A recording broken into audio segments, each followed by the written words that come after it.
evening, race fans, and welcome in to the Worldwide Technology Raceway just outside of Madison. And it is great to have you here tonight as we are having the Trivista 200 here at Gateway. Of course, Trivista, fantastic organization that we'll get into much more of here very soon. Responsible for selling and leasing all kinds of great tractors and, trucks and trailers, all kinds of parts, service, you name it, Trivista does it. And like I said, we'll hear so much more about them coming soon. But tonight, it is the BRB Buttkicker Cup Series with 40 laps in the first stage, 80 laps in the second, 160 laps in the third.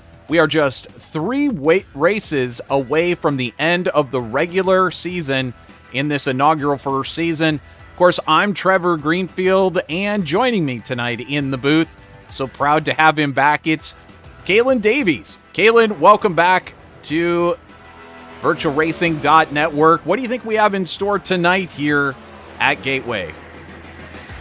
Well, after 2 races in tracks that aren't normal to Cup cars, including our dirt race, we are now back at an actual Cup track, and this is one of my favorite tracks on the schedule. This is such a difficult track to get everything perfect on. This is one of those tracks where your great drivers show. It's a track that, despite being just under a mile and a half in length, almost acts like a short track at times. And it is so important to get your entries and your exits right to be able to prolong that tire life. And I am just extremely excited for what this race could mean for the championship tonight. Yeah, there was one race, last race at Eldora in the dirt, where Gavin Rogers was off vacationing, and so he missed it. That was a great opportunity for the man on the screen, Ronnie Norman, amongst others in this championship, to get some points back. Didn't chip in as much as you might think into that regular season points lead of Gavin Rogers. As a result, he will stay the leader coming into tonight's race. However, you see Ronnie Norman on your screen right now, putting in the laps. 99 degrees Fahrenheit on the track with a 40% humidity, so still a little bit warm out there. And trying to get those tires up to temp. Ronnie Norman, with that first lap, puts it into 7th place. We'll hop on board now with Ronnie Norman. Can he go a little bit faster on this lap and perhaps put himself into the top 3 for the start of this race? You can see that Gavin Rogers, your points leader, he's taken over the top spot. Adam Buzzio, his teammate over at Next Level Motorsports, in 2nd place. Last week's winner, Richard Wilsifer. It's the first time he had ever won a race in league racing. He's currently sitting in 3rd spot. Dustin Stallings right now in 4th. Carl Pooler in 5th. And Ronnie Norman unable to go faster on that 2nd lap. We look over at Patrick Hernandez, who's finishing up his 2nd lap at the moment. Gets real loose coming off of that turn 4. Sitting in 7th place, not going to be able to go faster. Here's Rusty Sanchez, brand new driver here in the BRB Buttkicker Cup Series, chiming in at 15th place. We haven't seen a qualifying effort yet from Zachary King, but still got Ronnie Norman out there making the laps. So as he continues here, I believe everyone else has had a chance to get in their laps. So we'll go ahead and get our points up here for you to take a look at. This is how they stand coming into tonight's race after 9 rounds in the championship. Gavin Rogers at the top still, despite having 1 less start than everyone else. It just tells you how much those 5 wins are worth, and still has more bonus points than anyone else. Ronnie Norman, 2nd closest, but still sitting about 22 points back overall in this regular season championship. Will Ronnie be able to survive and overtake Gavin Rogers tonight or before the end of the regular season? We are watching for that. Stephen Borbell right there in third place, not that far out of this championship. Adam Buzzio still very close to Borbell as well. Carl Pooler has that fifth place locked up. You see, you got to go all the way back to Brendan Maddox in 14th. But Zachary King, Dustin Stallings, Matthew Erickson, Brendan Maddox, Jeremy Clapper Newell, all these drivers fighting to get in to the chase. And you can see there is just, what are we looking at? Like 9 points difference from 11th to 14th. So these drivers are going to be fighting very hard out there to get in. And with that, let's go ahead and bring up the starting grid for tonight's race, the Trivista 200 at Worldwide Technology Raceway. There you can see it. Gavin Rogers is going to be starting on pole position for Next Level Motorsports. Second, Adam Buzzio. Third will be Richard Wolsifer. And fourth place is going to be starting Dustin Stallings. In fifth on that third row, Carl Pooler. Alongside him will be Stephen Borbell. Patrick Hernandez will be starting in seventh. And alongside of him will be Jared Hughes. Then you've got Ronnie Norman going to be starting back in ninth place. Alongside him will be Evan Patinko. In 11th, it'll be Brendan Maddox. And starting next to him will be Matthew Erickson. Taking a look at our remaining starters, you've got Jeremy Clapper Newell in 13th place. And starting next to him will be Matthew Porter. Finally, Rusty Sanchez, and I don't believe Zachary King is actually going to make this start tonight. So, unfortunate for him, but got a nice long race out here, 40 laps, as we talked about. Any tips from yourself over there, Kaylin, as to surviving here at Worldwide Technology Raceway, a place that you are kind of familiar with? So for this track, everything is going to be about the tire life. We're expecting long runs. This isn't a track that has some of the problems that we've dealt with at the last two tracks. We're expecting long runs, and protecting your tires will be everything if you want to stay out front in this race. Well, protect those tires, but you got to get the good starts. Gavin Rogers, with our first start of the evening, gets a good run. Buzzio still stays in there on the outside, still looking pretty clean through the top half of the grid. Dustin Stallings, how about the 71 of Carl Pooler drifting up the track a little bit there? He's going to settle in behind Stallings as they go down the backstretch. It looks like Borbell might have an attempt on him, and back up front, still side by side between Rogers and Buzzio. Now Rogers able to eke ahead as Wolsifer takes a momentary look at second place. It'll be interesting to see what happened, because on our timing we had Buzzio ahead, and once we were able to get back to him, he was a little bit high, so I wonder if he just made an overtake and got a little bit deep into the next corner, and Rogers was able to take that lead back. Well, thanks to our replay from Sundance Pizza, we can go back and check it out. This is the run off of turn number 2. Looks like Buzzio just got a really great run coming off.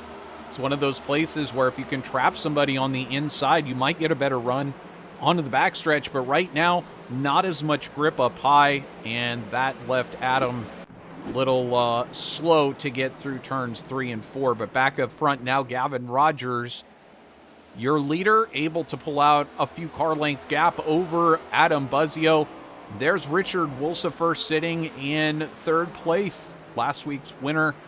Can he survive and continue to climb up in the championship order, but possibly be able to get a podium here tonight? Borbell and Stallings now side by side. This is for fourth place.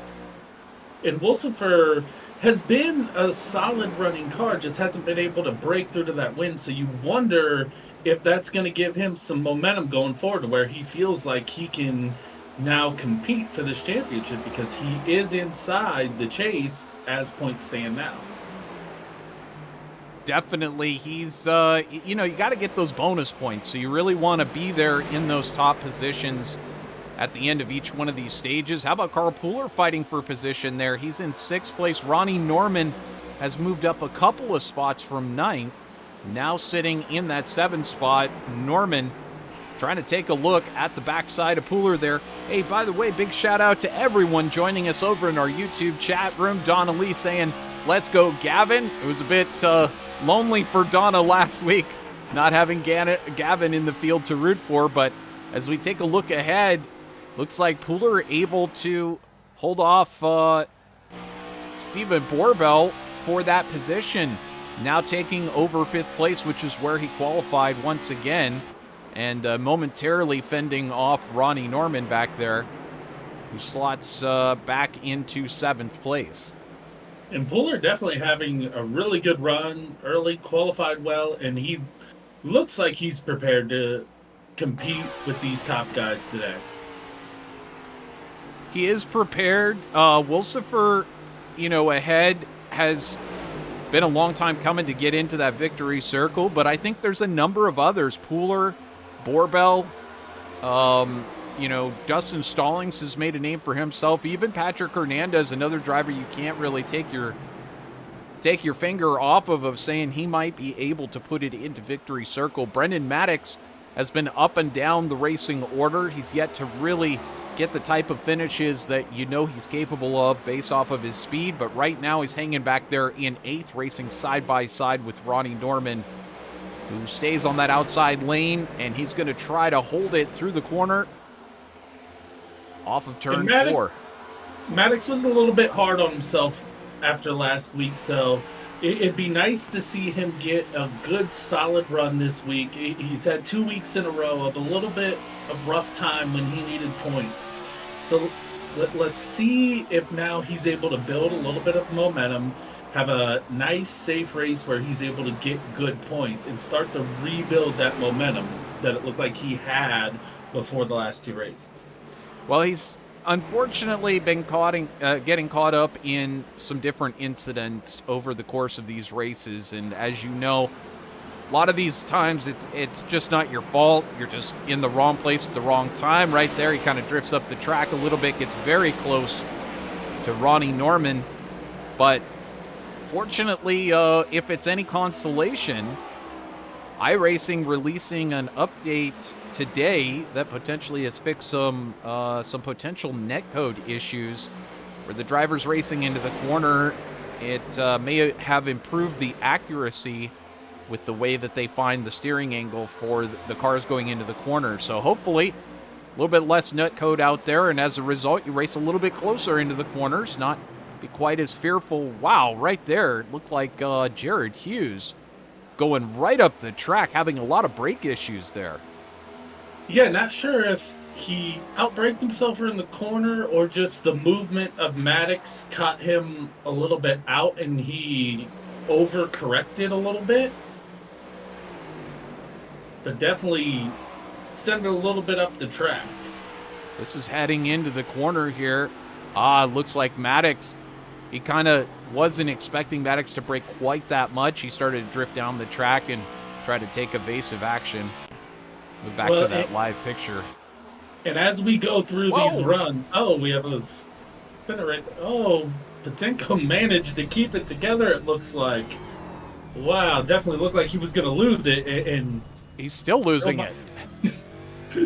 Well, he needed to get out of it a little bit and get off the grass instead of trying to hold into it, but he managed to collect it together without bringing out a caution. Fortunately, yes, and Patinko able to get that machine back going again. Did a little bit of grass clipping on the infield on the backstretch, but hasn't lost too much. Still in this one, back in 14th. How about back up front? This is a battle that still continues to stay probably a little too close for Gavin Rogers' liking, as Adam Buzzio has shown that he is not content to play second fiddle or Felipe Massa to Gavin Rogers up in front. He is going to definitely challenge if he has the opportunity. He still wants those points and still wants to take a chance on getting to win in this championship.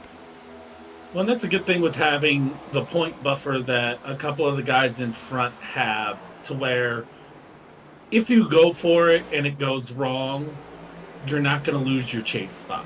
So it becomes worth it a little bit to race more because those bonus points, almost to a point, matter more than if you finish second or if you finish sixth in the final results. You need those stage bonus points, so you would rather go for those than just sit back when you have such a cushion. Yeah, definitely. I mean, and I think that also speaks to the level of skill that these two drivers have. They feel that comfortable around one another. They're not afraid of going out there and putting it all on the line and putting on a good show for all of these fans. Sold out crowd once again, 10 races in a row here. Big applause to all those virtual fans who turn out at the virtual racetracks all around the United States for the BRB Buttkicker Cup Series. And you're seeing a great race right now between two teammates. You got Gavin Rogers, Adam Buzzio. Buzzio makes the move down to the inside on the backstretch. He's going to try to hold it there through 3 and 4. And it looks pretty even coming off. I think Rogers going to get that run on the outside. Must be a little bit more grip now, that a little bit more heat, a little bit more rubber has been laid down out there on the outside. Well, and also, the deeper you go into tire runs here at Gateway, the more you end up having to take that V line as those right side tires wear out quickly. So keeping it on the bottom and passing, you can sometimes force a guy to not be able to hold that momentum through the mid corner by just forcing him down a little bit and forcing him to take more of an oval motion rather than that V motion that the tire wear wants him to take, because then they have to let off a little bit not to force up into the track and create contact. You definitely have got to figure all the angles, and as this one gets maybe a little bit spread out, as we've now managed to stay green, which I hesitate to even mention it for fear of broadcaster curse, but I will still say we've managed to stay clean and green so far here. 17 laps in, now 18 laps. Say that as Buzzio looks like he goes out, touches the wall there a little bit. But it does get a little bit spread out. You've got about 2.7 seconds back here to Richard Wolsifer. And once you start to get a little spread out like this, it's that time for you to start really digging in deep with your personal strategy on how you want to run this car on those tires. You no longer have somebody breathing right down your neck. You don't have to defend quite as hard. You can really just go out there and take a look at how many laps are left, start working on the car. And this is somebody right now who's running in 6th spot. We do talk about him a lot. That's because he has won championships. He's won many races in other leagues. He's won races in this league. He is definitely one of the masters of managing your tires over the course of the run. And we've seen more than once Ronnie Norman able to storm forward towards the end of these stages and be able to be there at the end. So will he be able to do that tonight? That is a good question. We jump back to Carl Pooler in 7th place, and you can see there's actually a little bit of racing action back here. Brendan Maddox just holding off Patrick Hernandez and Jared Hughes. This is for 8th, 9th, and 10th on the track. Hernandez he's just been, ever since he's come into this league, he has been up and down the track. But how about this save right now for Brendan Maddox, who did what Evan Patinko did not that long ago, lost it coming off of turn number 2, but was able to bring it back together there and save the car. I don't know how he managed to save it. Let's take a look on board, courtesy of Sundance Pizza. And it really was a great save from Maddox. Unfortunately, exactly the opposite of what he needed right now, is he is in desperate need for points. I'm really, really surprised that he kept that out of the wall. We all know how slick iRacing grass can be. So the fact that at that angle and speed, he was able to keep it out of the wall is a really good show of skill there from Maddox. Yeah, definitely able to correct and get that one going again. No trouble for him. However, he has lost a bit of ground. And as you said, he is fighting for every point that he can get, really in that battle to get into that chase group that will be able to be in the playoffs at the end of the season. Gavin Rogers still out front. Adam Buzzio has kind of dropped back a little bit in the Trivista machine. Right now, settling in second place, but dropping back about 9/10 of a second. So as this one gets deeper and deeper into stage number 1, these guys have still got to go another 17 laps on this set of tires, which, as I said, just starts to ask the question, who is the one that's going to have what's left here in the last 10 laps of this stage? Well, I think that this is going to be a great stage to learn, especially if you're the guys up front. I think this will show Buzzio right now that, okay, that little bit of battle he had in not being able to get that overtake seems to have taken the tires out of his car. So now he knows through the next stage, if he goes for a move, he has to get it that first time of asking, because the tires might not survive a second chance. But what that also tells him is if he's ahead of Gavin and can force Gavin to have to make multiple attempts, he may be able to wear out Gavin's tires and keep him behind. Well, it will be told here in the end of these stages, especially if we can manage to stay green through these runs. Gateway does have some magic available like that. A lot of times people get settled in, they get used to the car running around here, and you end up with some pretty great racing. And right now we just saw Ronnie Norman able to take Stephen Borbell right there just a moment ago for 5th position. So move Ronnie Norman up 4 positions on the night. This is how it looked just a moment ago. This is coming off of turn number 2. Raced hard coming into the corner. And turn number 3 is really a great place to pull off a pass if you can. Gives you several different options. You can slide up in front of the car in front. If you can get the car to hook up really well on the inside, that pass is basically done if they can't get a great run coming off of the corner on the outside. So Ronnie Norman able to get up into 5th, and right now it's looking pretty solid for him. But Richard Wilsifer right now under attack from Dustin Stallings and Ronnie Norman. So Wilsifer falling off a little bit here and under attack. And it's no surprise to me to see both Stallings and Norman starting to make progress, because they're both pretty good with tires. Ronnie, obviously, with his great reputation of these late runs and the way that he is kind of the tire whisperer of the series. But Stallings is very good at that himself, and you can kind of see that running up front experience helping them, to whereas Wilsifer, he's still kind of learning the tires at this stage of the race. Yeah, I think one of the tricks is that we really haven't had that many very long green flag runs for these drivers to feel out how to manage. Oh, and you see Stallings giving up a little bit of that advantage that he had just been acquiring, and Ronnie Norman says, "Thank you very much, I will just squeeze on by." And if you're Dustin right here, you want to try to follow right in Ronnie's wheel tracks, because you know that he's really good with the tires. And you know it's probably just a matter of time until he gets up to Wilsifer and does that pass, given the speed of the 2 cars right now.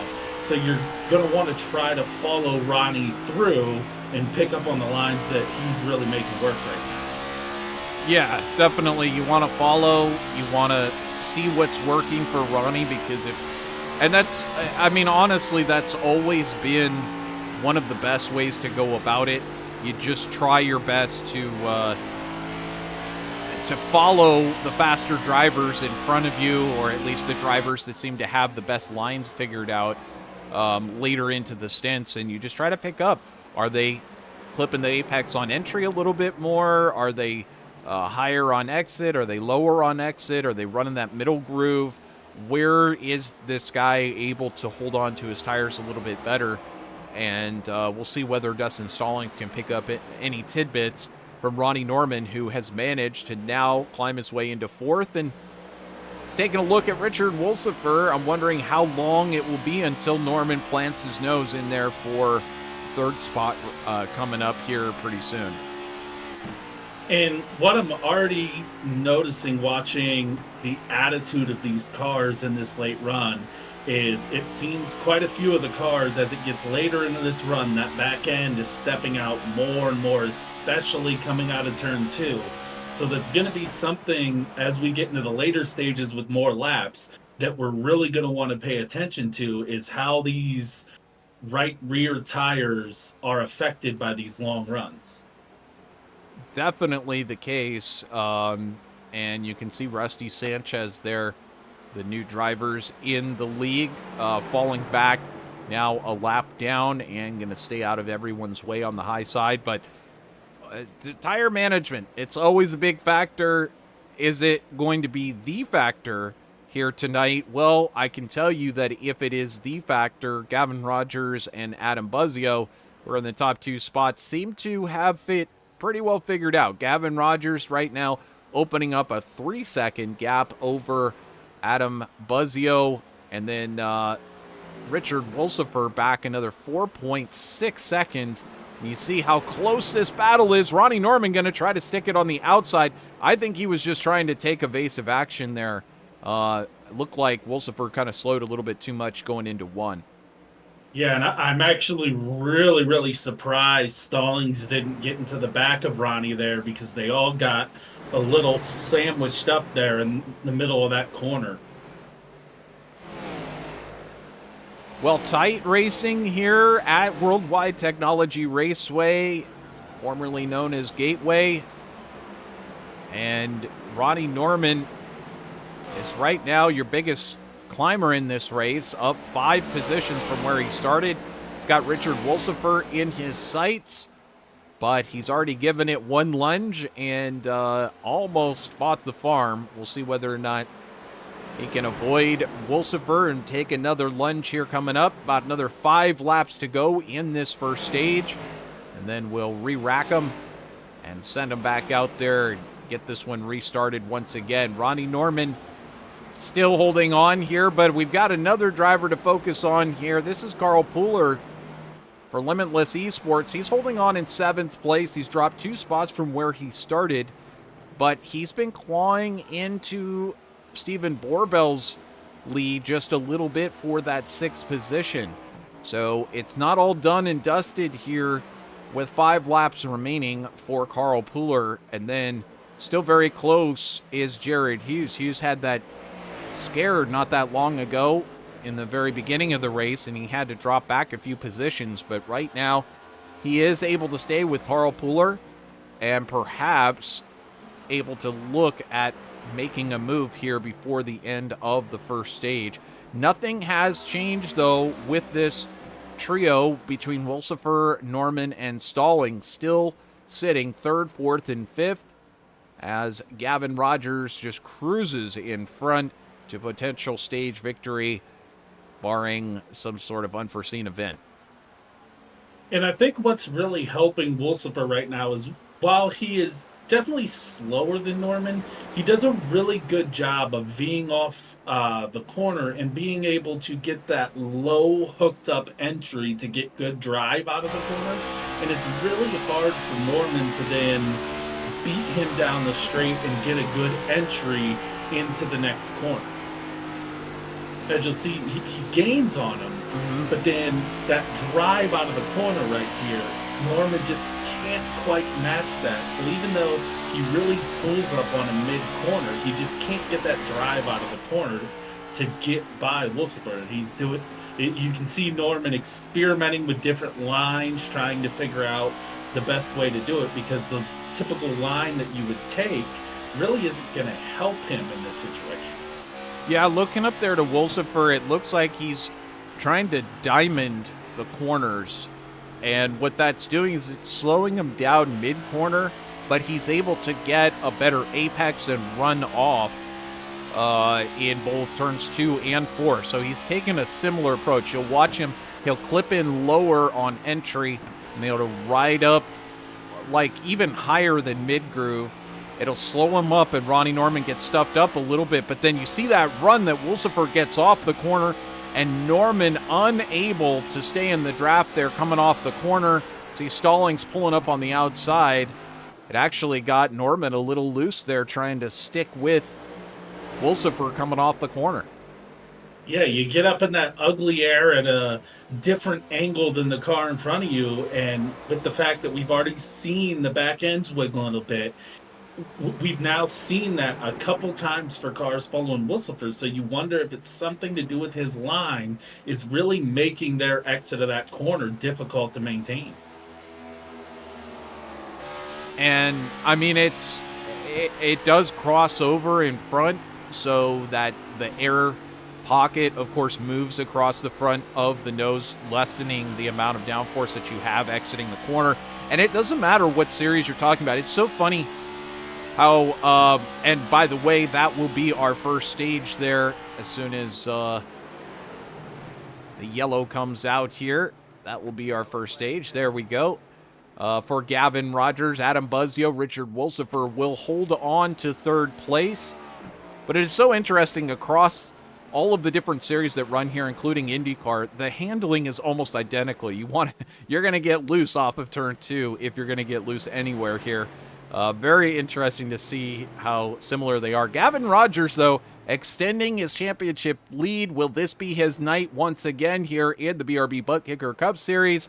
We'll find out. You're watching live iRacing in 4K ultra high definition here on VirtualRacing.Network. We're going to step aside and hear from our sponsor here tonight, Trivista, and hear what they have to say and what they have to offer you. We'll be right back here in just a moment. Trivista. We pledge allegiance to the driver. We understand your needs and offer a full line of international Isuzu and Dennis Eagle trucks. We have trailers, parts, service, body upfitting, and fabrication services. No matter your job, we've got you covered. With 12 full-service dealerships in Kansas, Iowa, Indiana, Kentucky, and Ohio, Trivista is positioned to handle all your transportation needs. We listen, we understand, we deliver. No one supports trucking like Trivista.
And welcome back live here on VirtualRacing.Network. You're watching the Trivista 200.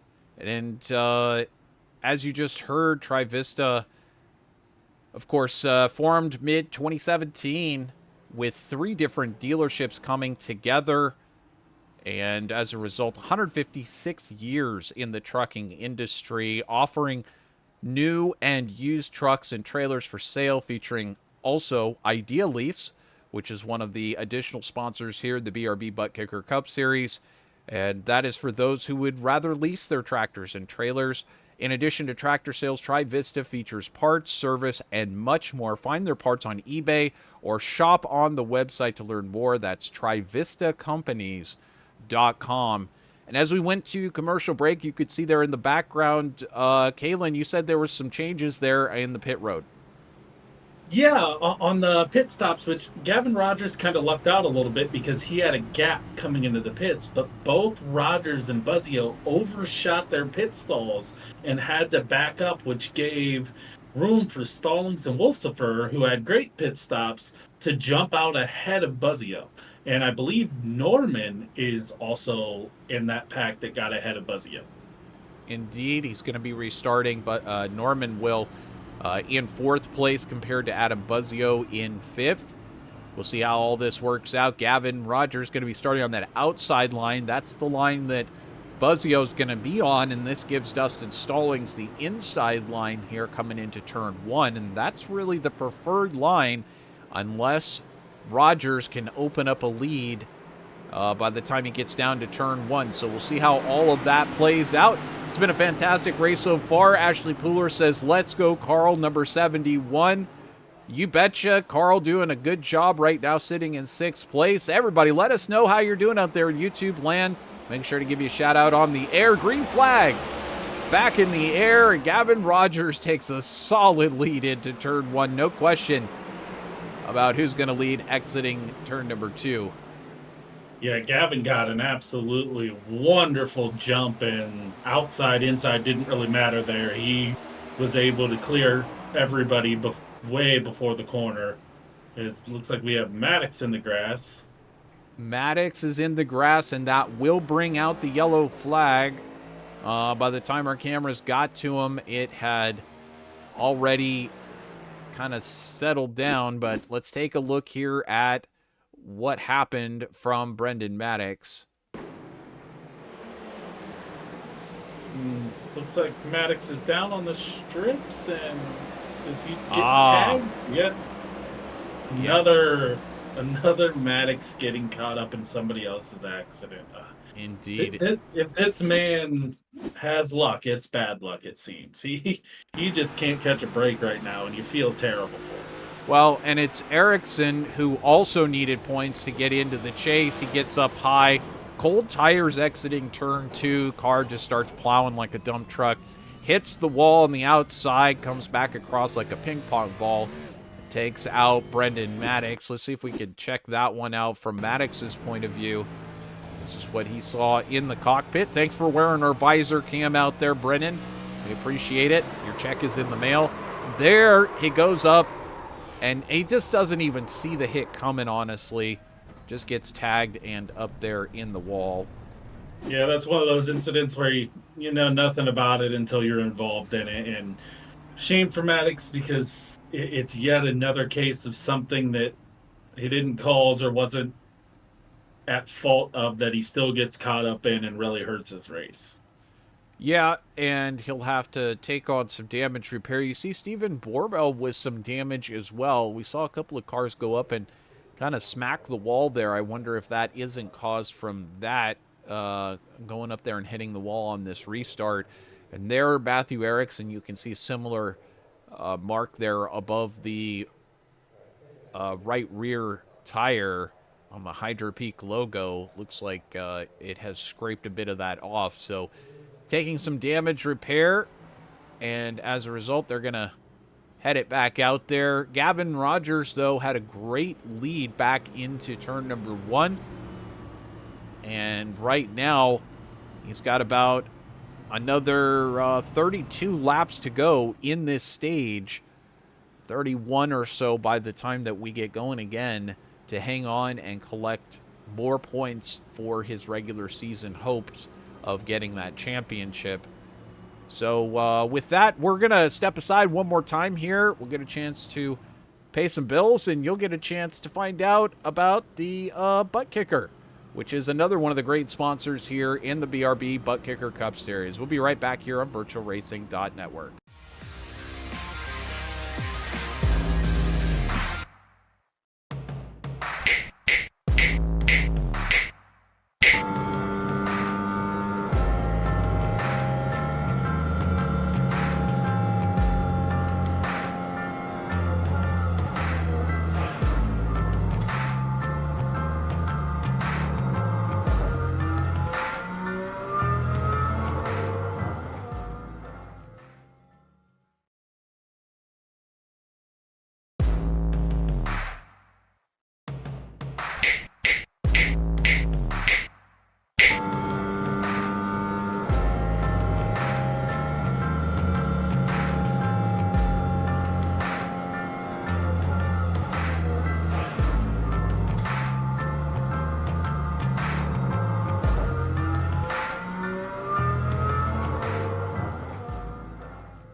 Kayla, we were just talking there off air about the line and how it keeps moving around here as the cars drive over it with this oval reset that happened not that long ago. I know a lot of drivers still dealing with figuring it out.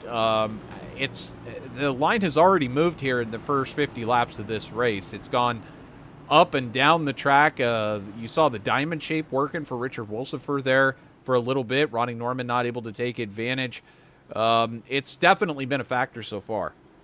Well, and if you look at what side we've chosen here for the restarts, the top 3 guys all went to the outside, giving Buzzio the inside line. So it appears that the drivers have recognized that as well, because the top drivers would rather lose position than restart on that inside line. And it could just be, as we were talking earlier, it's really tough to go side by side into that first corner and be the underneath driver, because the outside driver can leverage you into not being able to run the correct line. Well, and I feel like even Ronnie Norman getting caught out in that one, because he's having to restart in 7th place. Green flag back out here at Worldwide Technology Raceway. We're back underway, and it looks like Gavin Rogers able to get a solid lead. How about Carl Pooler now up in 3rd place as they re-racked for that restart? Dustin Stallings going to be able to get by on the outside, and it looks like Pooler finds his way into 4th place. Here comes Richard Wolsifer down the inside. I think we've got some incidents, though. This is Matthew Porter and Jeremy Clapper Newell bringing out the yellow flag. They're going to get that one going again here. Let's see if we can figure this one out. It looks like possibly Brendan Maddox in the middle of this one as well. No, it couldn't be. There's a lot of damage for Clapper Newell as well. Let's take a look at this one. Clapper Newell. Oh.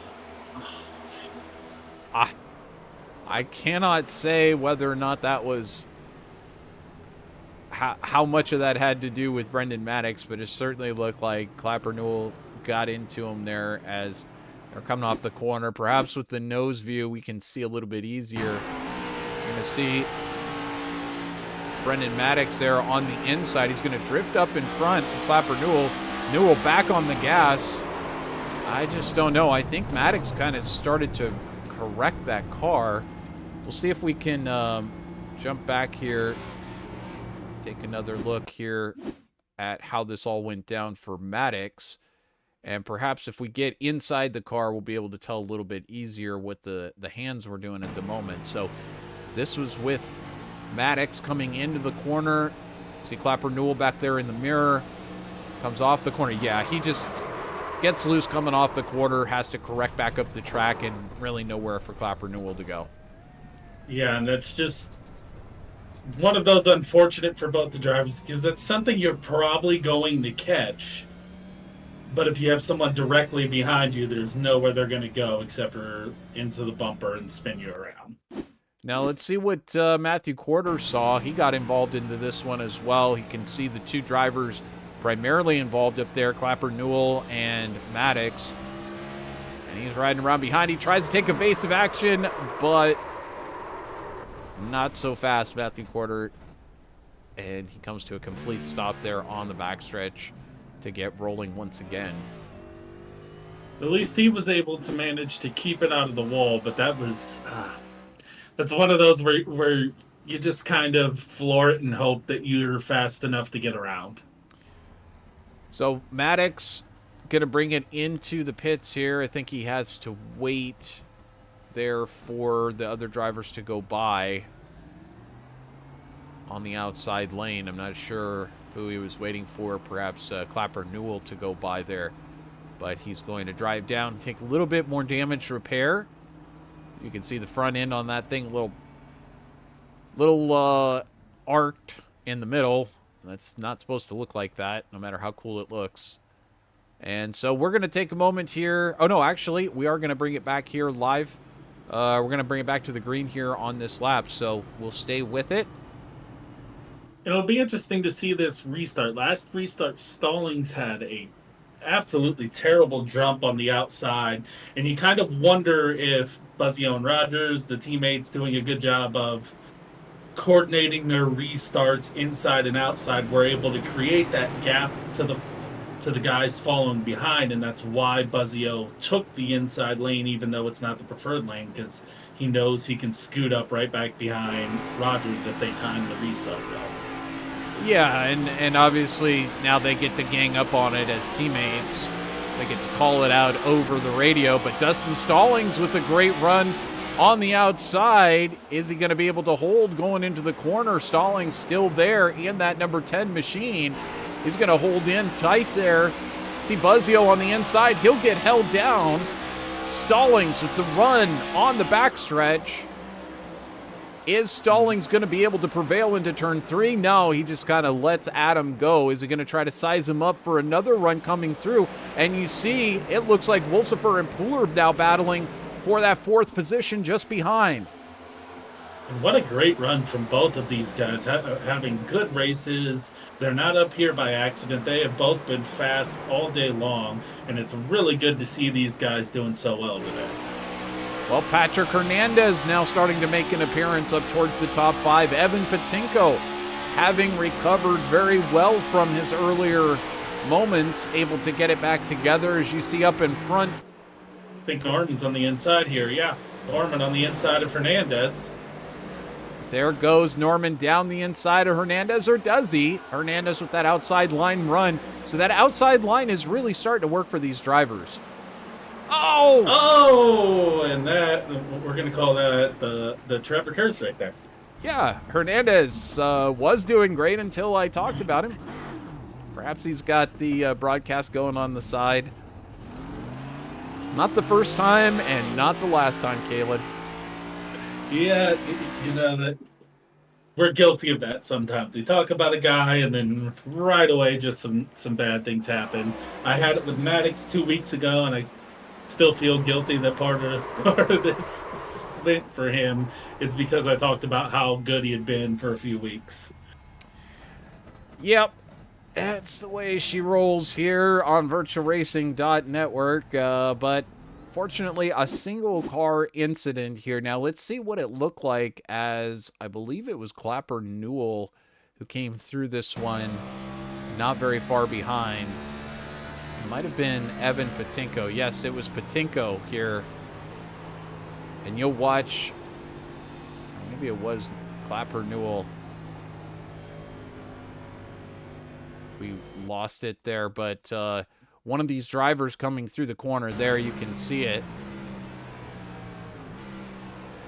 I just think he took a little bit of a deep line in, and then I couldn't see offhand the number, but the driver in front of him pulled up a little bit short, in kind of a similar situation to what we saw earlier in the race where the drivers stacked up mid-corner. It looked very, very similar, but I think Hernandez was a little bit too deep into that corner and got on his brakes a bit too hard to avoid the rear end.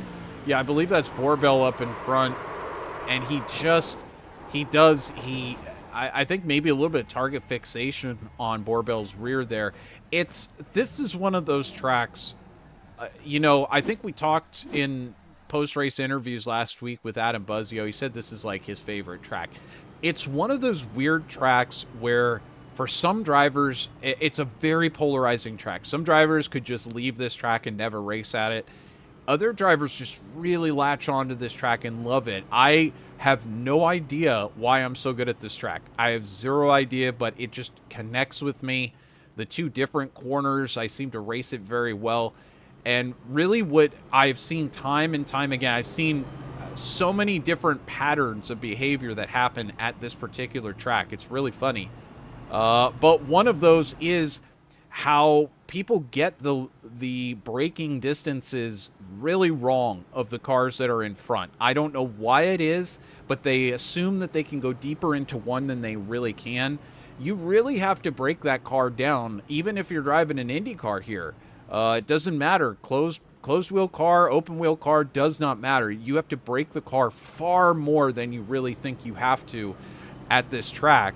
And so a lot of times you follow a car in and you're so used to on a track like this when you're going that fast, being able to carry more momentum into the corner.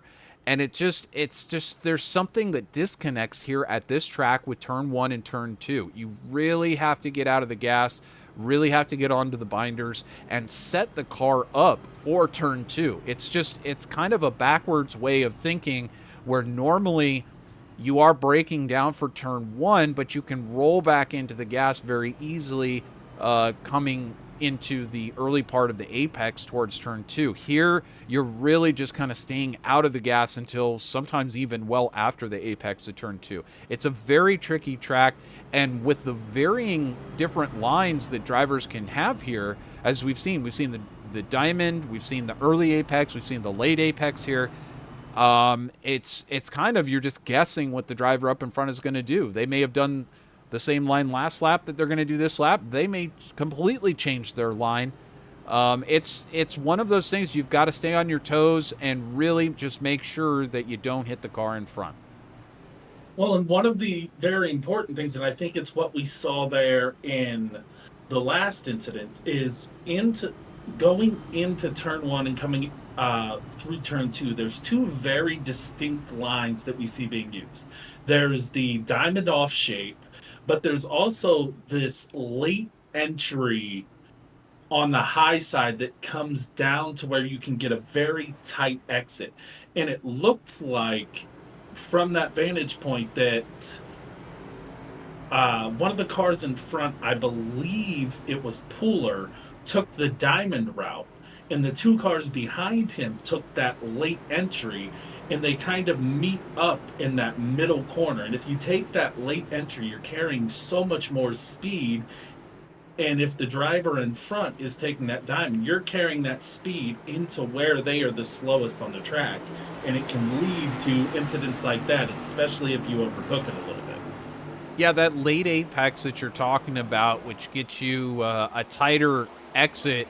As you see, we're back under green here on lap number 62 with Gavin Rogers, Adam Buzzio, your top 2. Richard Wolsifer right back here in 3rd. Dustin Stallings in 4th. Evan Patinko, your top 5. Is now Stallings. It's 3 wide here. That's not going to work at Gateway. So they managed to get it back 2 wide, but it's Stallings and Pooler now side by side down the backstretch and into turn number 3. Pooler still holding on to that top 5 position, but Stallings trying to make that outside line work. And this will be interesting coming into turn 1, because in this race, Pooler has tended to prefer that diamond line. So it'll be interesting with Patinko usually going that other line.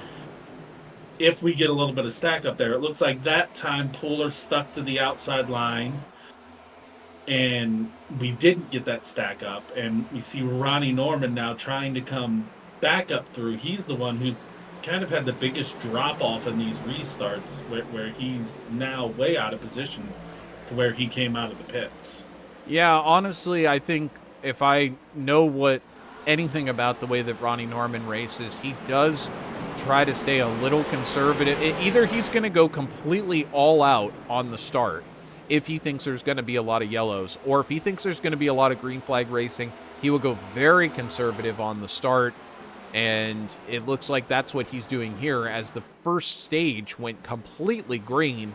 And perhaps now that we're done with those couple of incidents, we might be able to go green flag racing to the end of this stage, which will be on lap number 80. Last lap, fastest lap of the race to Gavin Rogers. Fastest lap, the next lap, going to Adam Buzzio. So Next Level Motorsports kind of looking next level here, and really hitting that upper level of capability at this raceway. We've got Patrick Hernandez once again touring through the grass on the inside of the backstretch. What happened to good old Patrick Hernandez? Looks like gets to that outside, and I think we're going to see another meetup and loose. Yep.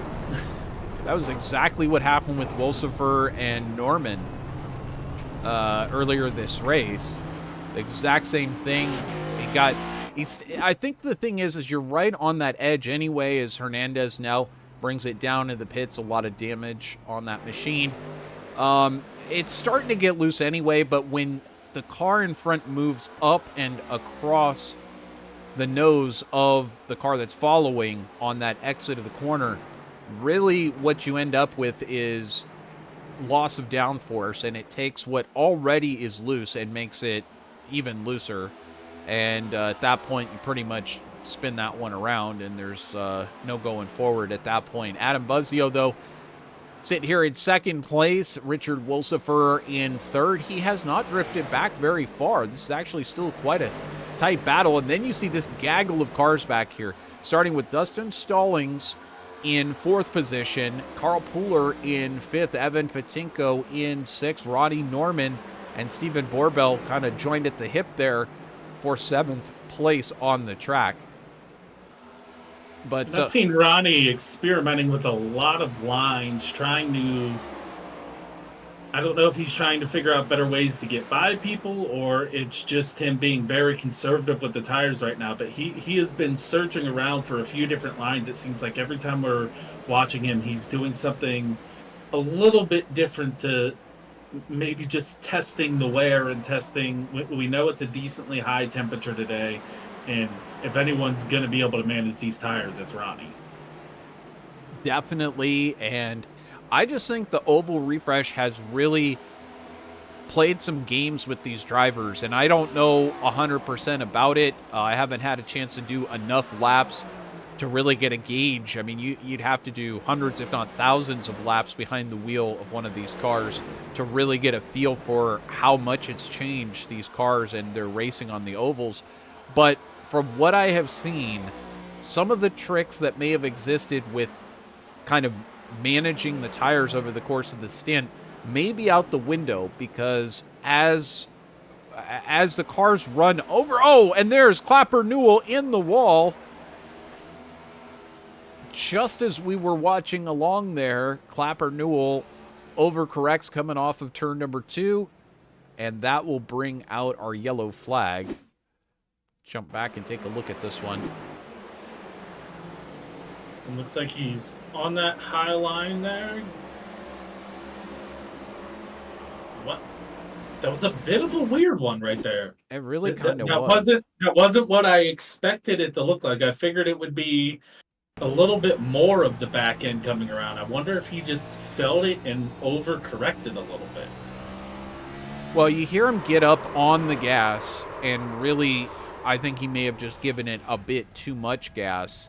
And, of course, he had a driver just behind him, so he wasn't wanting to give up that position. But and, you know, on that onboard, it's the first time that I noticed it. If you get too high coming out of turn 2, that banking has this really weird cutoff point to where it kind of crests and goes down. And if you notice, that's right where he starts losing it. Yeah, that's a good point. It does reach kind of a higher elevation on the outside, and then it starts to come back down ever so slightly. All these factors definitely play a role. In that case, he did not have a driver in front of him coming across the car, but you're applying a lot of throttle at that point, and you're turning the car still. So it's definitely something that when you're watching these drivers, they have to do several things at the same time, and that can be a problem. Ronnie Norman and Dustin Stallings choosing to come in here under the yellow and fuel up. Now, this is going to be an interesting maneuver, because this may... I'm not sure how far they can go on a fuel tank. We don't have the fuel numbers available to us, but this will be a very interesting strategy call for Ronnie Norman. Not the first time he's gone off strategy.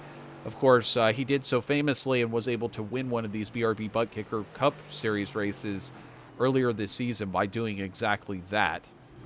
Well, and it's close to the end of the stage, so you have to assume it's done for him to try to get out front in the final stage, and maybe he's expecting cautions to be a little bit more prevalent. Mm-hmm. I think it very well could fall into his hands. Also, we'll have to watch what the tire fall off is. Let's see. Best lap was a 33:44, so we'll have to watch along and see as these drivers go along how bad that tire fall off is as they get later and later into the stage. But will they be able to go? I think they'll all just have to do one more stop before the end of this one, and we'll obviously be watching well into the third and final stage. You're watching live the Trivista 200 from Worldwide Technology Raceway here on VirtualRacing.Network. We're going to step aside for just one more moment, and we'll be right back. In the meantime, you can salivate over some of the fine cookings over at Sundance Pizza in Wickenburg, Arizona. Be right back.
And welcome back here on VirtualRacing.Network.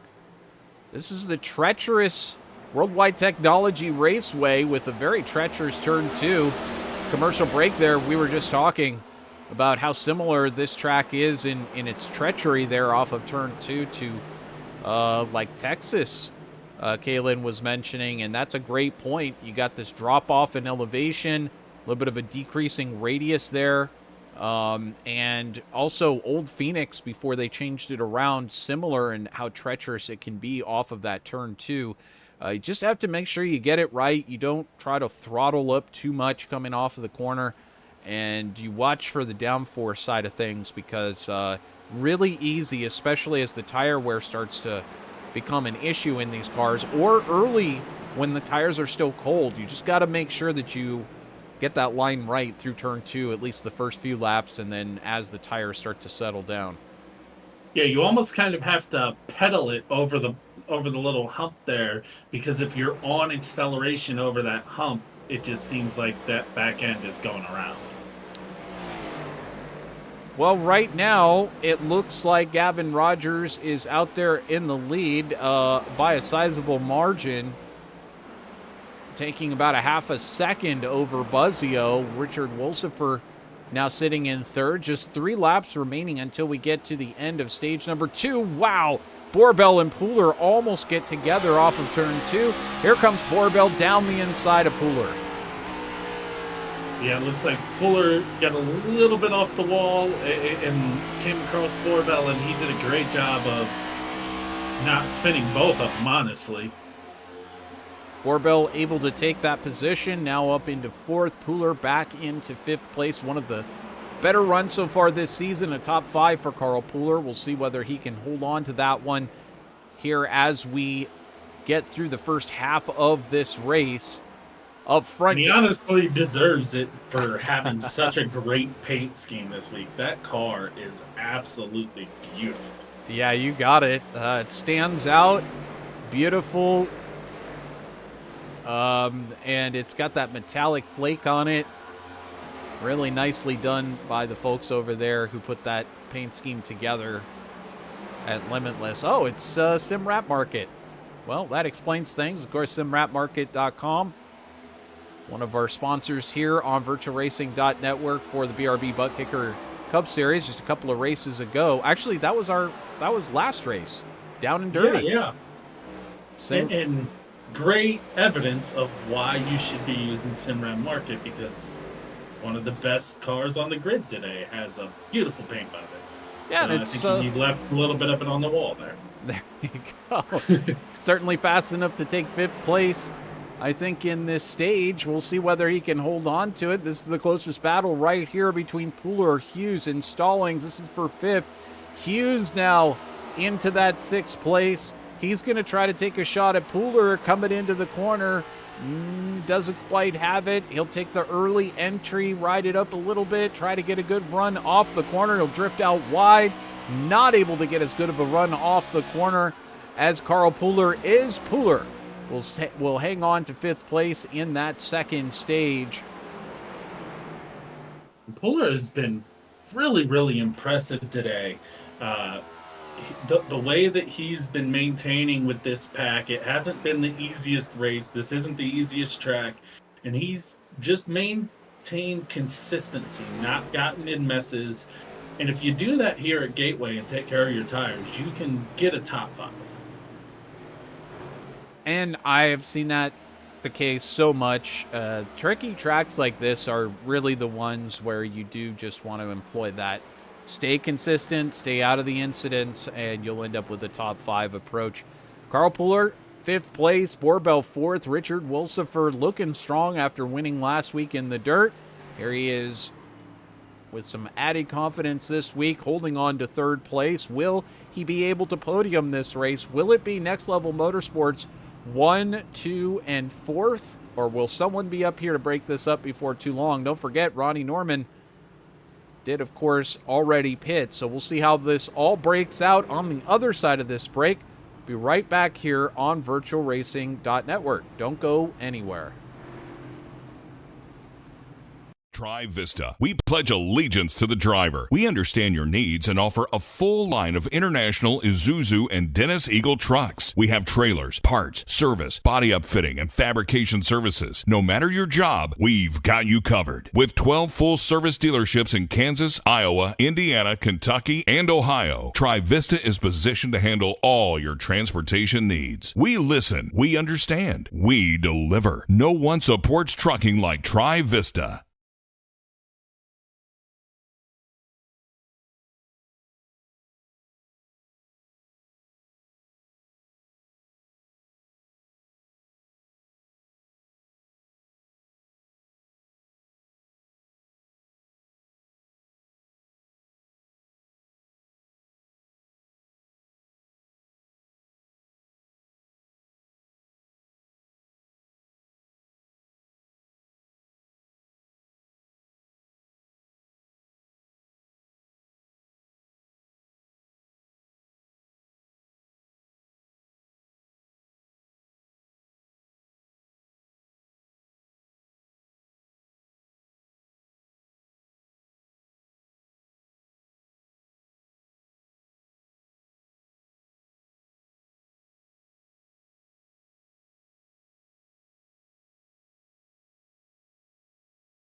And welcome back here on VirtualRacing.Network.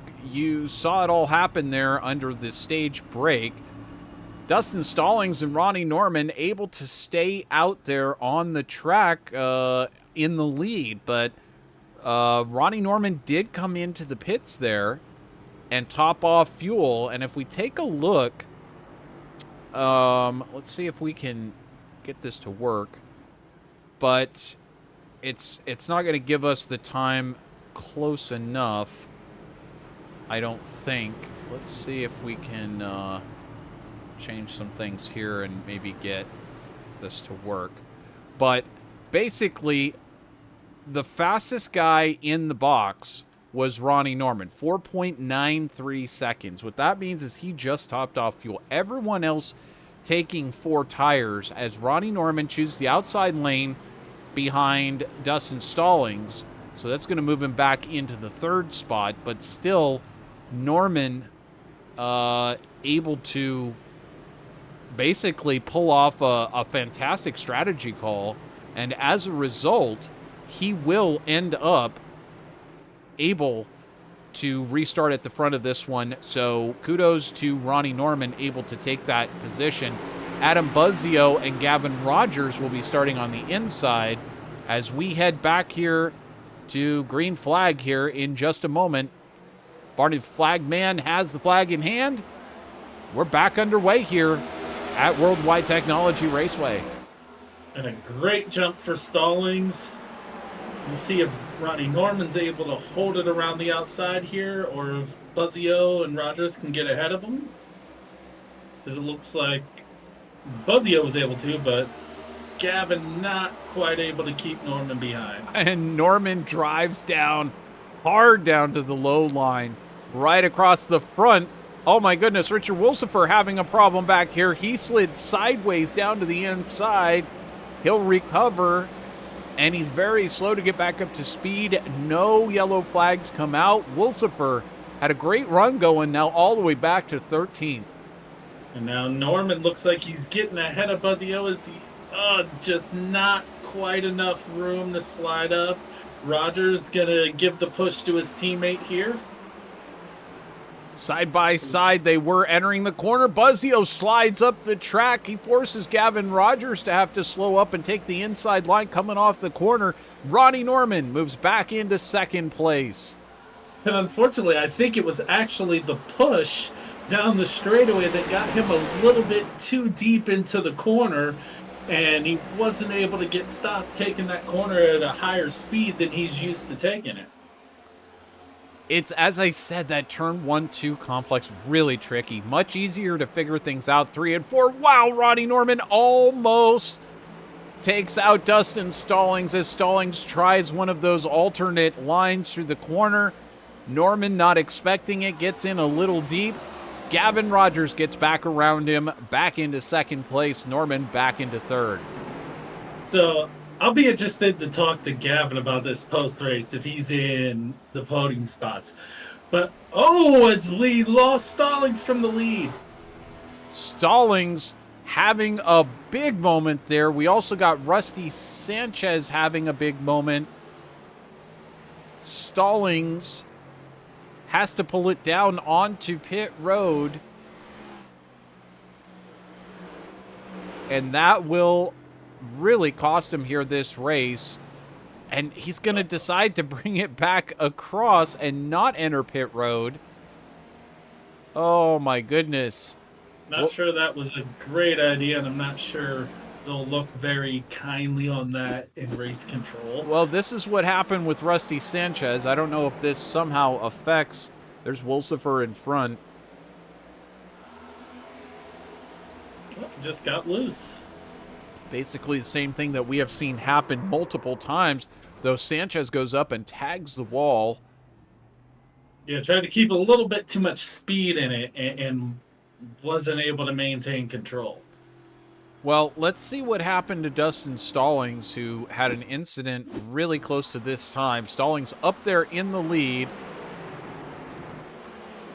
Taking a look from overhead, there's Gavin Rogers just behind. Stallings comes off, and he just has the exact same thing happen. Literally the same thing that happened to Sanchez and has happened to numerous drivers tonight. Just gets loose off of turn 2, goes down. This time, takes so much momentum, he hits the wall. Nothing he could do. I think maybe the steering may be broken on that machine. Yeah, and you could have almost put money on it as soon as you saw him coming across the track, exactly what happened.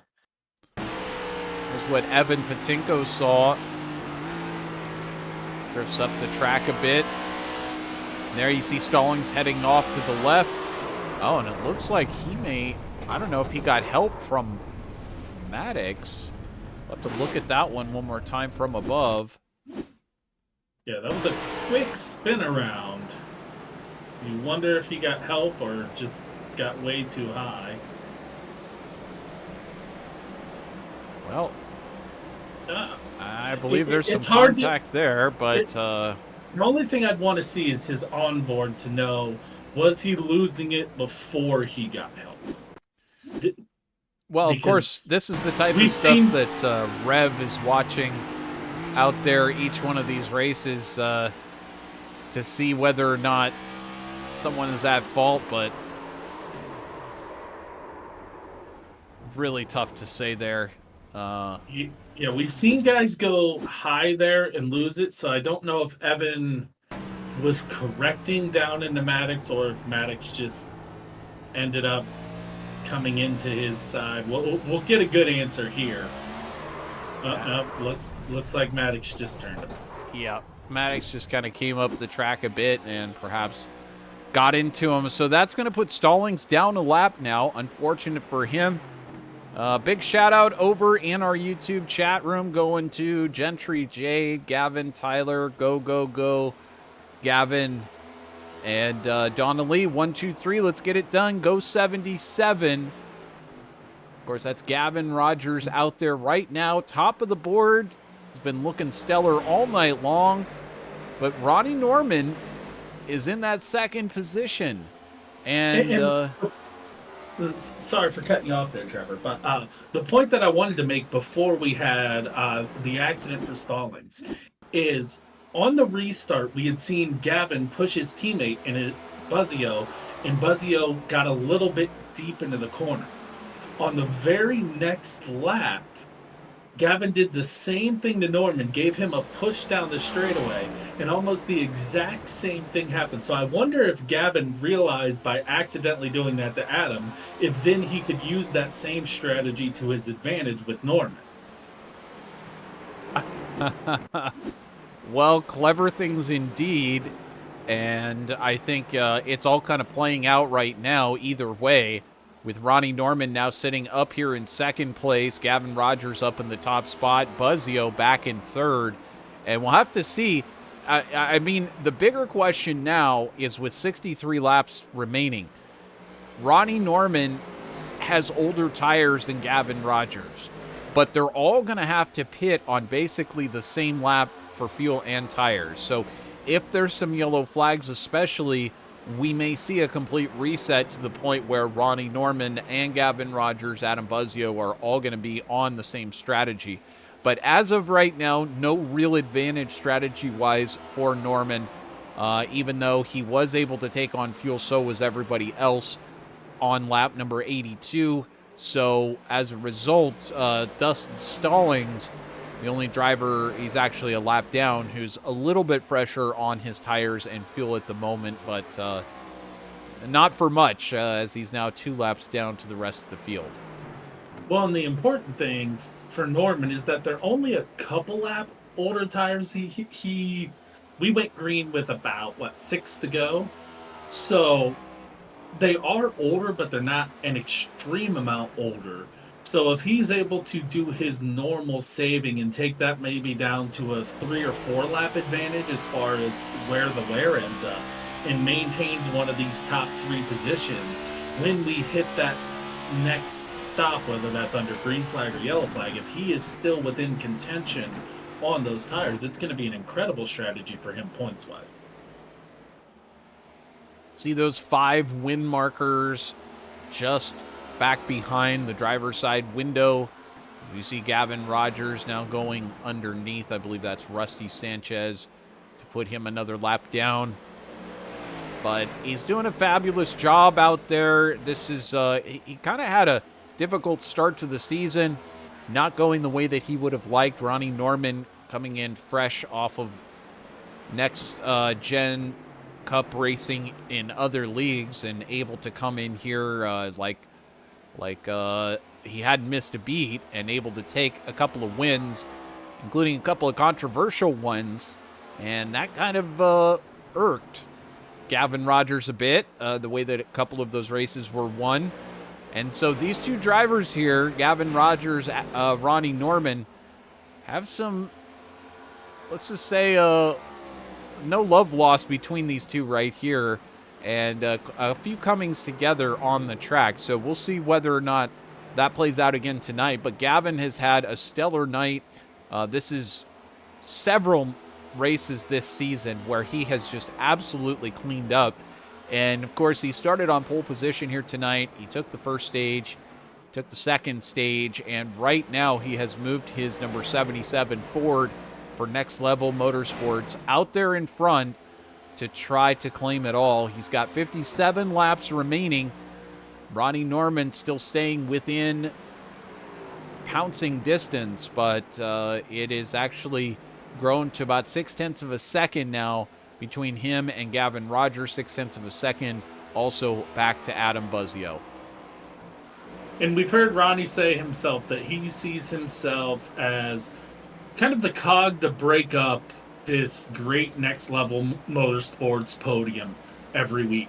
He sees himself as the guy who can interrupt that, and he has been most of the year, and I think he takes a bit of pride in that, and being the one guy who can compete with these Next Level guys who couldn't have a more apt team name for how they have performed this year. This team has been incredibly solid in how they work together, how they race together, both fastly and cleanly, and just the way that they've kind of dominated this series, that you're almost thankful for Norman because he's kind of added that spice into a championship that without him would probably just be a team game.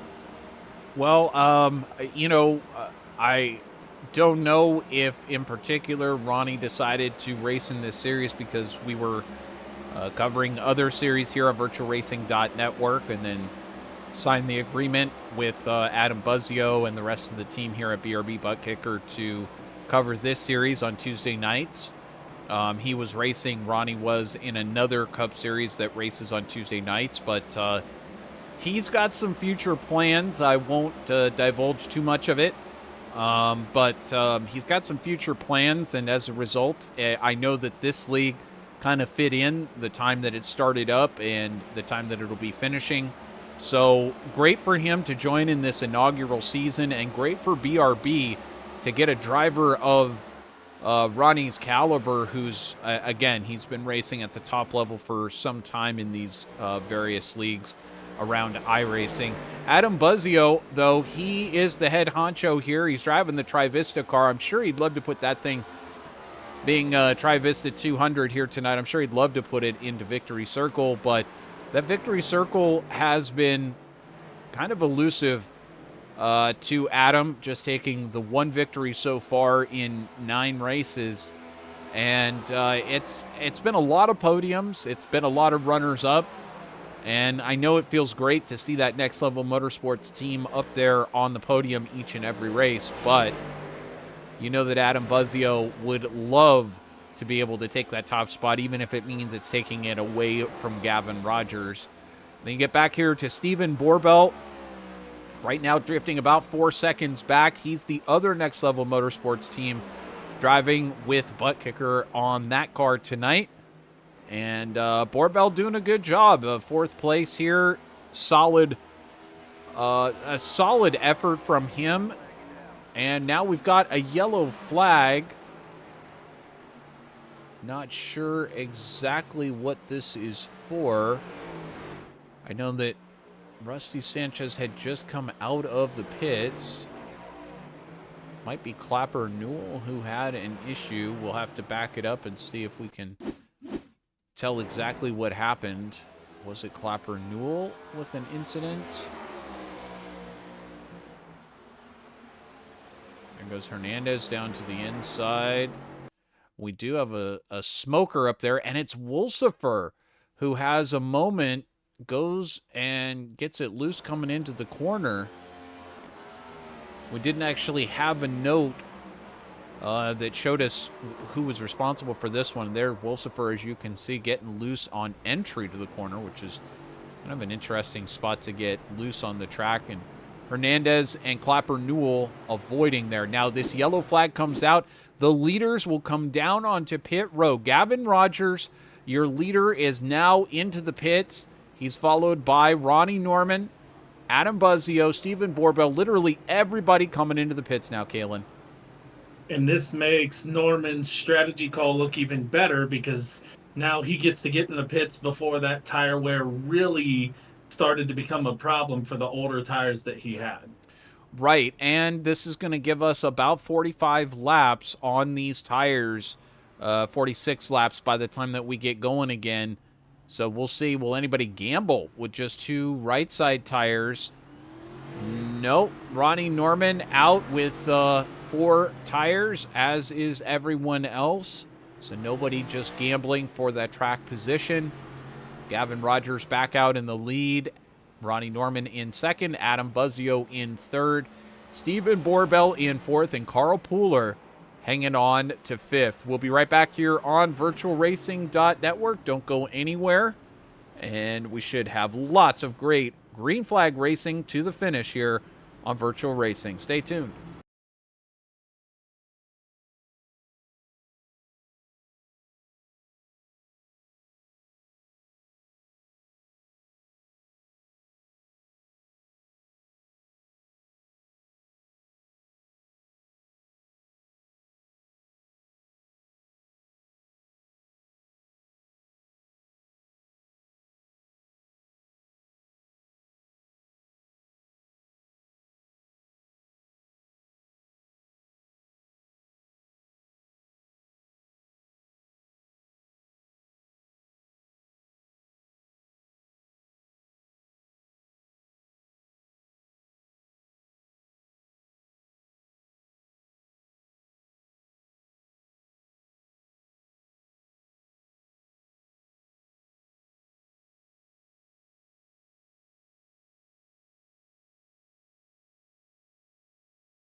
And welcome back here on VirtualRacing.Network. We're in the final laps of the Trivista 200 at Worldwide Technology Raceway. Your leader is Gavin Rogers, but there's so much to play for right now as all four of the top drivers in the championship are right there, 1, 2, 3, and 4, with Wolsifer still in this one back in 7th.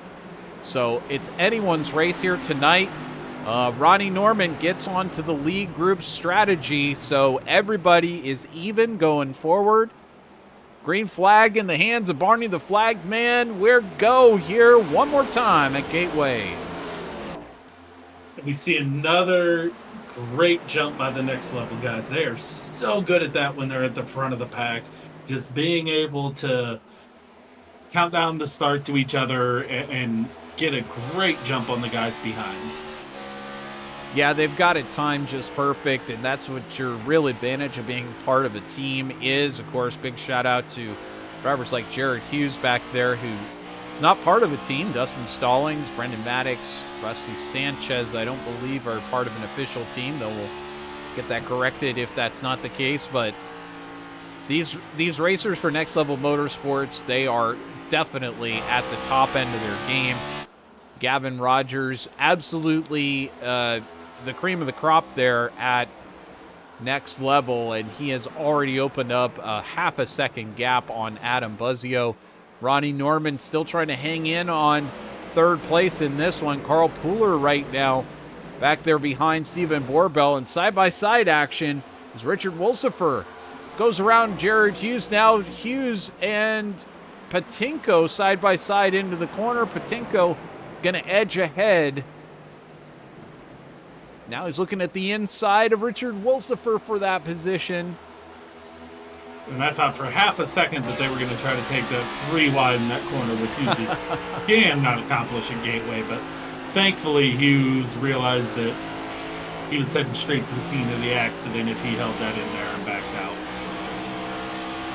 Yeah, there are things that you don't want to do, and 3 wide at a track like this is one of those things that you don't want to do. Richard Wolsifer still staying into 6th position, but he's got his hands full with Patinko and Jared Hughes. Hughes getting crossed up with Matthew Quarter. Quarter now on that outside line. I can't even believe some of these drivers are still in this one on the lead lap. Quarter getting into an incident. Patinko, Wolsifer, they've all been in incidents here tonight, but able to get it all back together and stay on that lead lap. No trouble whatsoever. Back up front, though, here's this race with Ronnie Norman chasing down Adam Buzzio. This is a tight battle here, and you know we've only got 43 laps in this one left. So I know that seems like a lot, but at some point Norman has to start putting it on the line to try to get around and go chase down Gavin Rogers if that's his intention here tonight. Yeah, exactly. And it seems like a lot of laps, but it takes a few laps to set up a... Oh, we have a caution here. There was a Brendan Maddox, I believe. There he's getting it turned around again. Unfortunately, Brendan having yet another issue here. Step it back and take a look. This almost looks like it's going to be a single car incident coming through the car. Oh, he gets down on that rumble strip down on the inside and on the apex, and that is not what you want to do in these machines. Yeah, you do not want to touch the strips at all. It's such an unsettling thing, and especially in a corner like that where you're already leaned so hard on the right sides that if you get those left sides on the rumble strips, you're just asking to spin. Yeah, it was almost instant. Really depends on what car it is. Depends on the setup a little bit. Some are a little bit built to not have as much trouble going over those rumble strips, but very easy to get it wrong going over those rumble strips. And I mean, some of them, you know, in road racing, of course, you can hit those rumble strips all day long and they're not going to wipe you out. But on an oval, on the inside, reminds me of like Pocono and some other tracks like that have an inside curbing, and you just don't want to go down and touch that. Otherwise, that paint and those tires do not mix. Yeah, and especially when you have so much lateral load on the right side, you're already losing so much grip on your inside tires, and if you put it on the rumble strips and the way that they oscillate and grab those tires, it just really just accelerates that movement around. Well, you were also talking earlier about late apexing. these corners, and you definitely don't want to be so far down on the track that you hit that apex and hit that curbing.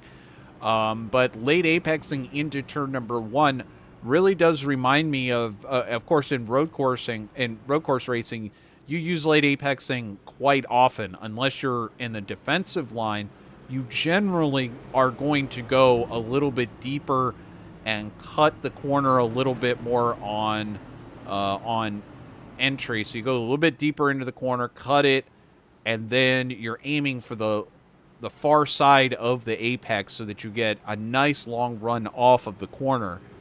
And you use that a lot in road course racing. In ovals, it's not always so common because of the way that the grooves work and the way that the car wants to respond in the corner. So you see the diamond shape, you see kind of the mid groove being utilized a lot, but seldom in NASCAR Next Gen Racing are you going to see someone sweep all the way to the outside of the track and then make a late apex. But at a place like Pocono, you really don't have a choice. In the third and final corner at Pocono, that's exactly what you have to do in order to be able to get down close enough to that apex on exit and let the car ride out. And so there are some tracks where, like this turn 1, you do want to really ride it sort of deeper on entry into the corner and then get it pinched down in the mid corner so that when you can hit the late apex, you get a nice, solid, safe run off of the corner. And we've seen that work for a number of drivers. We've seen it catch out a number of drivers who are trying to match that speed, riding around behind those drivers who are attempting that. And because the two corners at this track are so different, it's really hard to get that rhythm up, especially early in a run, because you have to have two incredibly different approaches to each corner and with two very different risks at those corners as well.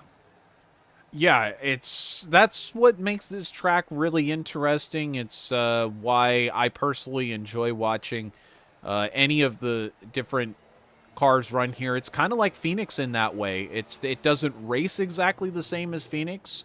Of course, Phoenix with the sizable dog leg as well, but it's got two very different corners, very much an egg-shaped track, and I think it makes a challenge for both the setup side, and it also makes this a strong challenge for the drivers who really have to employ two very different techniques versus a track, like the D-shaped tracks where they're fairly similar corners on both sides of the track, and it takes a fairly similar line between the two sides of the track. But we're about to bring it back to the green flag here.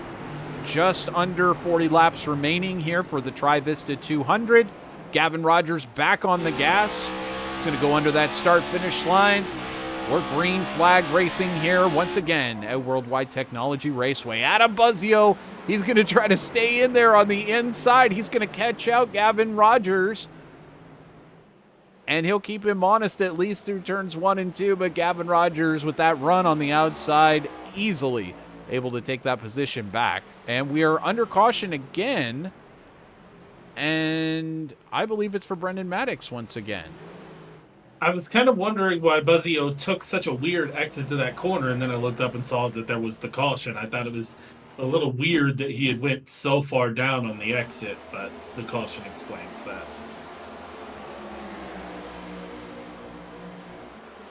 Oh, and didn't we see those two having a coming together earlier? Clapper Newell and Brendan Maddox? Yes, we did, and unfortunately it looks like we had yet another one again, and not quite the same incident. This one looked like it was getting into the corner, and I'm not exactly sure if Maddox braked a little earlier than he expected, or exactly what happened there. Interesting stuff. I guess we can take one more look at this one here. Take a momentary look back. So Maddox, well, we can certainly jump on board with Clapper Newell, who was riding just behind Maddox. See Maddox with the Castle.io green car on your left. Looks like he drifted up the track on entry just a little bit in front of Clapper Newell. And then braked a little bit earlier than Clapper Newell, and that explains that incident for us. It is just that little bit of Clapper Newell going further into the corner with Maddox just creeping up a little bit, and there really wasn't anywhere for Clapper Newell to go. Yeah, there wasn't. That being said, now we see Clapper Newell having to pull off to the side. I think he's being sent to the end of the line for potentially causing that caution.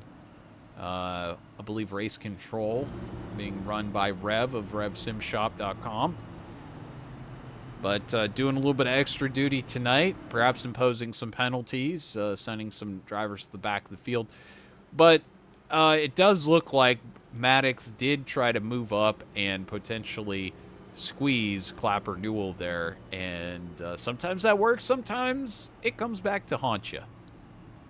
And I guess maybe the way race control looked at it and why they sent Clapper Newell to the back is it is your job as the car behind to safely pass. So maybe that's the view that they took on it, that even though Maddox had come up a little bit, Maddox was ahead, and maybe they took the view that he deserved the space. Yeah. Somebody had to have caused the caution. I believe it was a racing incident, but as you said, it is the job of the driver behind, and if they can do something to avoid the incident, they should. That's always the question. Do you keep racing hard into the corner if somebody has gotten you and they're still looking like there's a way that you can force it in there on the high side and try and stay side by side with them? Do you stay in if you're Jeremy Clapper Newell? Or do you say, okay, I've been beaten down this straightaway. I'm just going to take my foot out of the gas a little bit. I'm going to try to get him back on the next straightaway by taking a little bit of a different cornering. One way you're pretty much assured to stay out of an incident. The other way, if you stick in it, hey, that's close racing, but as a result, if both of you stay in it, well, that's where problems can occur. So we've just seen that happen.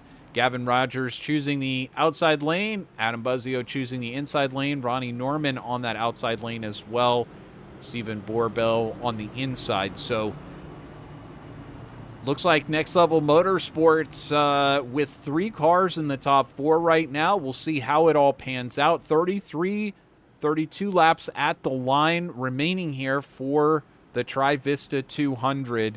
And if we can stay green to the end of this, we might see some tire strategy playing a role.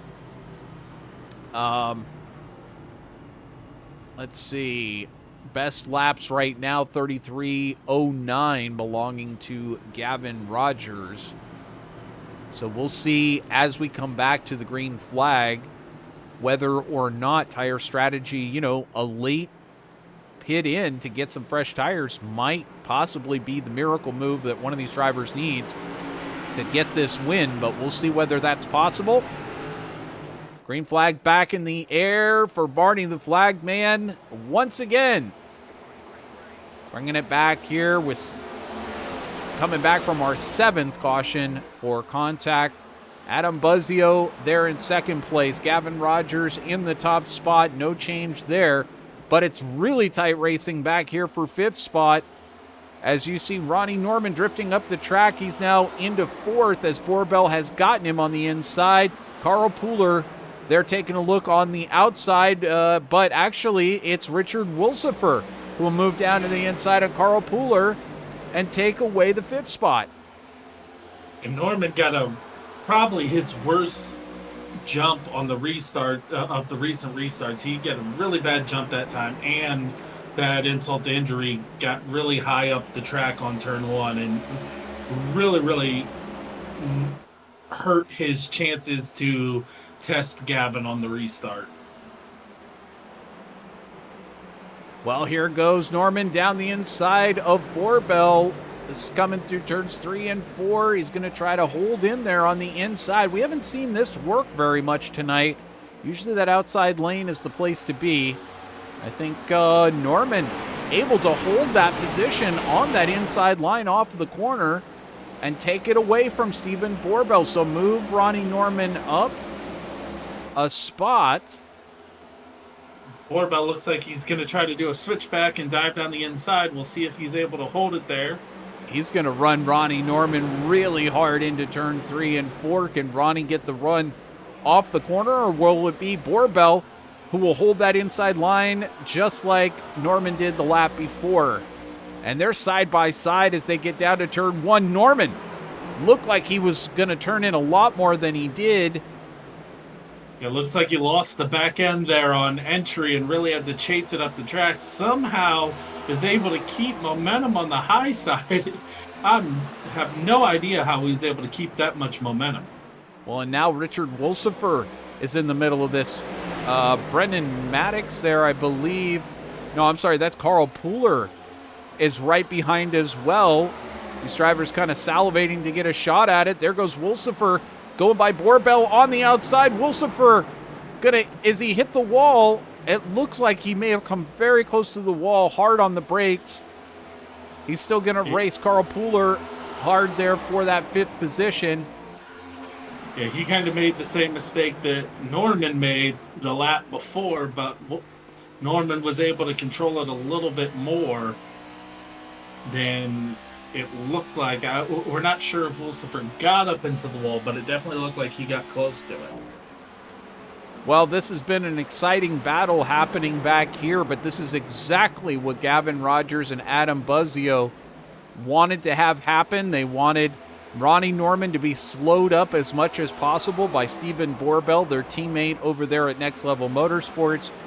Ronnie Norman having to play tandem, trying to figure out who's going to take over that 3rd spot, having to really use up some tires and some time to get around Stephen Borbell. As a result, right now, he is about 1.2 seconds back from Adam Buzzio. And I tell you what, Ronnie has really had to work for this one here tonight. He just hasn't really had the pace overall to be able to be up with Gavin Rogers and Adam Buzzio, but he's come back he started back in 9th. He's had to race his way around Stephen Borbell multiple times, just not really getting the restarts that Borbell and the rest of Next Level Motorsports has been. But right now, sitting in 3rd spot is Ronnie Norman, the lone Toyota in the top 12 positions. Yeah, and it's really been those restarts that have hurt Norman every time, because he seems to have to fight back just to get to the position he was at before the restart. So I think if there's anyone in this field hoping things stay green for a long period of time, it's going to be Norman, because he knows he'll be able to, not have to do another restart, but be able to milk those tires to the end. If it's a short run, his tire saving isn't going to be as important. Well, it's all going to play out here in the next 25 laps. There you can see the time delta on the right-hand side. It's kind of hovered right around 1.5 seconds up to Adam Buzzio here the last few laps, but all that fighting that he did with Stephen Borbell really took its toll and increased that gap. So Norman going to have to dig into those tires quite a bit if he's going to be able to squeeze out some laps and be able to possibly move up and take some more points here tonight. But Gavin Rogers having a solid run here through this entire race. He's looked like the car to beat, taking pole position in the first 2 stages. Here he is for Next Level Motorsports, really showing that he has what it takes to potentially be the regular season champion. I would say probably another race or so before it starts locking down that the ability for him to lock down that position. And but he'll have to show up at each one of the following races and make sure that he puts in a good showing in order to win that regular season championship. Adam Buzzio still trying to fight, maybe get that victory. You never know what could happen. Maybe Rogers will have a misstep, in which case Buzzio will be able to be right there and be able to pounce. But Roddy Norman able to claw back a little bit, but still holding about 1.5 seconds back. So are we going to be able to see Norman come through and climb up into second place, or is this where they're going to finish up? We got 20 laps more, and if it stays green, I have a feeling tire strategy is going to play a role. Yeah, that's exactly the case where the long green flag run, you start to favor Norman. If we have more caution laps, that's when Borbell and Buzzio become the favorites to keep those podium spots. I do have to say, I'm really, really impressed with Lucifer and Pooler. They are still running in those 5th and 6th positions that they've been pretty much the whole race. And they have just been so solid today. Yeah, recovery effort been solid, staying out of incidents, a lot of close racing for those drivers. Lucifer unfortunately getting caught up in one, but then managing to come back around. Carl has just been kind of sitting around 5th and 6th all day long and doing exactly what he needs to survive. Clapper Newell back here, Dustin Stallings, both of them. Stallings having a big moment out of the lead and actually damaging his car, but somehow able to correct it. And there you see Clapper Newell getting turned, I believe, by Matthew Quarter right on camera. And Clapper Newell will bring it to a stop on the backstretch, but he'll get it going again. No yellow so far. And that was an incredibly hard hit. You can see there he only has 3 tires moving right now. That was a very hard hit for Clapper Newell. Well, we jump on board with Clapper Newell. He just gets loose. I don't even know if he got touched. Wow. I think he got pushed coming out of the mid corner, and that sent him a little faster over that hump that we talked about. And once he hit that hump at a bit of a faster speed, I think that's what spun him. Well, that was a monster hit, like you said. I mean, you could just see the parts come flying off the car as he hit the inside wall. Porter really didn't have anywhere to go. He got a little loose himself, but he tried to avoid, and there's only so much he could do to avoid that one. But back to the live picture, Clapper Newell sitting on pit road. Gavin Rogers goes streaming by on the track. Just 17 laps remaining. Adam Buzzio in second place. Ronnie Norman back in third. Now, Norman has gotten into the gap that Buzzio had, although Buzzio himself is falling a little bit further back from Rogers than he was. This gap is now just about a second between Ronnie Norman and Adam Buzzio. So yeah, Buzzio looks like he's dropping a little bit off the pace now, and also Rogers seems to really be upping the pace. Now he's almost 2.5 seconds over Norman as well. So Rogers kind of doing what he's known for doing and stepping on the throats at the end of the race. Well, and this would bring up a very interesting point if there was a yellow flag to come out right now. You know, you are looking at about a 0.7 of a lap difference between the best laps and the last lap. So would you come in and take fresh tires if there was a yellow to come out like right now? That would be an interesting gamble. Right now, we're still green on the track, and I think with 15 to go, it would be difficult to make that decision just because if you look, unless you had other cars following you in, you're going to come out around 13th place, and that's a lot of positions to make up on a track that's hard to pass on. It's true. Even if you have 0.7 of a second faster tires. It is true. Well, Evan Patinko right now hanging out in 8th place, having to really race it out in the Sealmaster number 96. Jared Hughes just in front in that number 38. Dustin Stallings just behind in the 10. Stallings was up there in the lead for a little while, but right now just inside the top 10 in that 9th position. Up in front, though, Gavin Rogers having to work under some lap traffic. 13 laps to go now at the line. He's got about a 1.5 second gap over Adam Buzzio here. And Ronnie Norman still staying right around that 1 second gap. So I'm not sure if Norman has got anything left up his sleeve to pull out right now, but this would be the time to pull it out if he did.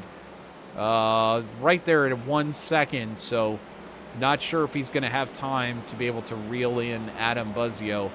And that being said, Stephen Borbell also is falling back a little bit from Ronnie Norman right now. It's just about a 2 second gap. So we'll see whether or not Borbell can still hold on to that position, as Richard Wolsifer has actually been closing on Borbell a little bit each and every lap. It was a little bit more than 2.5 seconds, and right now it's just right around the 2 second mark. Then just behind them, you've got Pooler, who's been fighting off Jared Hughes and Dustin Stallings back here. That's for 6th, 7th, and 8th on the track.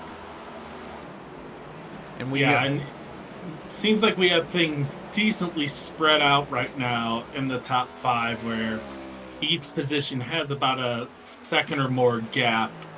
And I'm sure Ronnie Norman was hoping that we'd have a few more green flag laps than we ended up having in this last stage for him to fully use that tire advantage he normally has at the end of a stint. Yeah, and I think it just worked out that everything kind of came together on the same strategy, and Norman, for whatever reason at this track, just hasn't really been able to get the end of the stint tire advantage. And right now the gap is still staying right around a second, but it's not really coming down for Ronnie Norman at the moment. So he's given it everything he's got, but we're now under 10 laps to go for your leader, Gavin Rogers, here in the Trivista 200. Adam Buzzio having a bang-up race, but just hanging out about 1.8 seconds back, not able to advance any closer to Gavin Rogers at the moment, and just treading water just 1 second in front of Ronnie Norman, who would love nothing more than to pass Adam Buzzio and be able to take an extra few points towards his championship. Meanwhile, these two are side by side back here. This is Jared Hughes and Carl Pooler. Hughes up there in 6th position. Pooler having a great run here. And it looks like Pooler may have a chance to make a pass. No, he'll go up and tag the wall. He just followed Hughes in too far, and now Stallings has gotten by Pooler.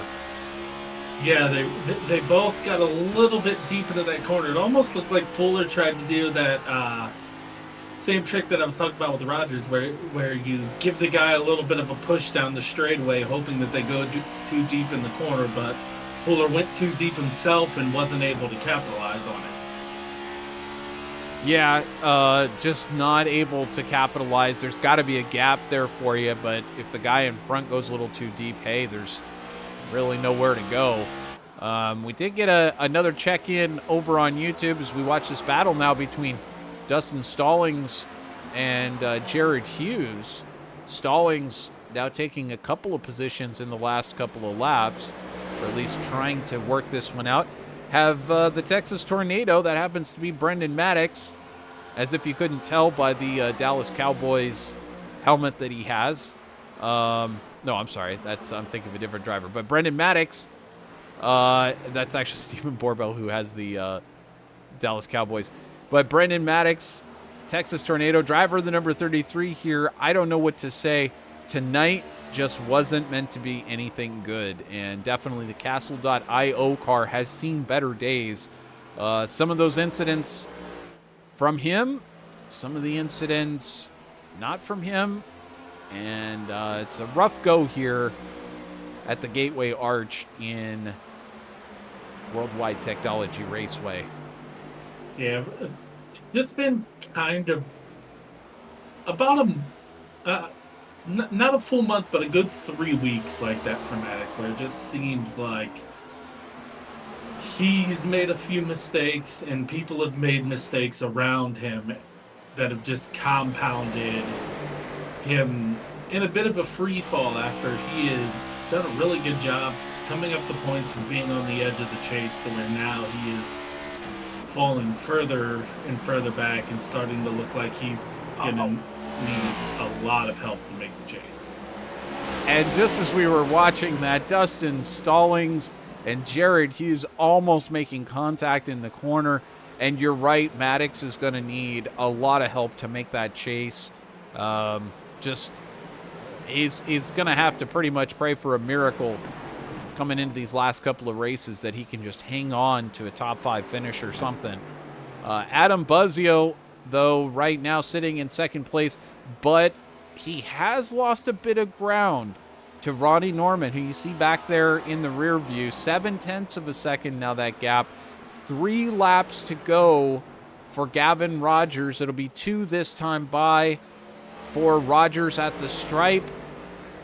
Not sure if they're going to be able to, if Ronnie Norman's going to be able to have enough time to claw in on Adam Buzzio. This is your battle here for fifth place, with Richard Wolsifer in front of Jared Hughes and Dustin Stallings. And Hughes has been making quite a run through the field since the restart. He is doing a great job, with a chance now to get himself into the top 5 after what had to this point had been a pretty subpar race for him. He's done a great job since the restart to really get up through the field quickly in a way that we haven't seen a lot of guys do. That white flag in the air. Hughes having a great run. Will he be able to take down Richard Wolsifer on this last lap? They might go side by side right now. Oh, it looks like Hughes tries to make the move, and he might have made contact with Wolsifer.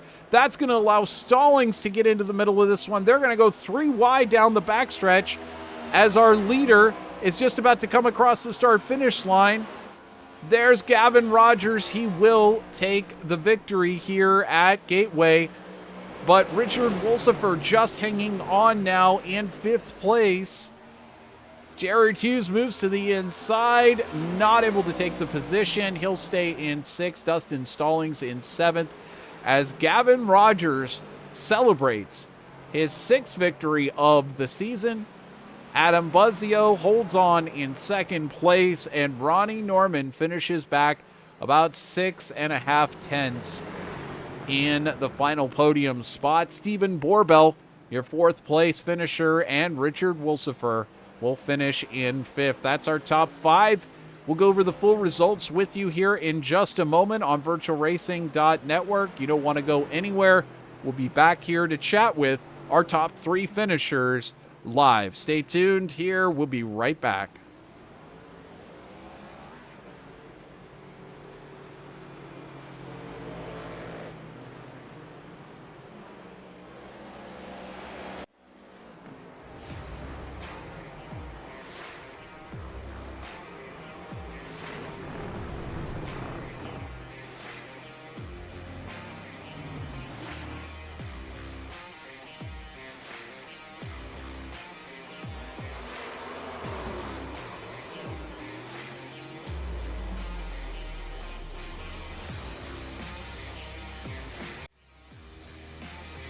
And welcome back here on VirtualRacing.Network as Gavin Rogers celebrates on track. Adam Buzzio slides into 2nd place.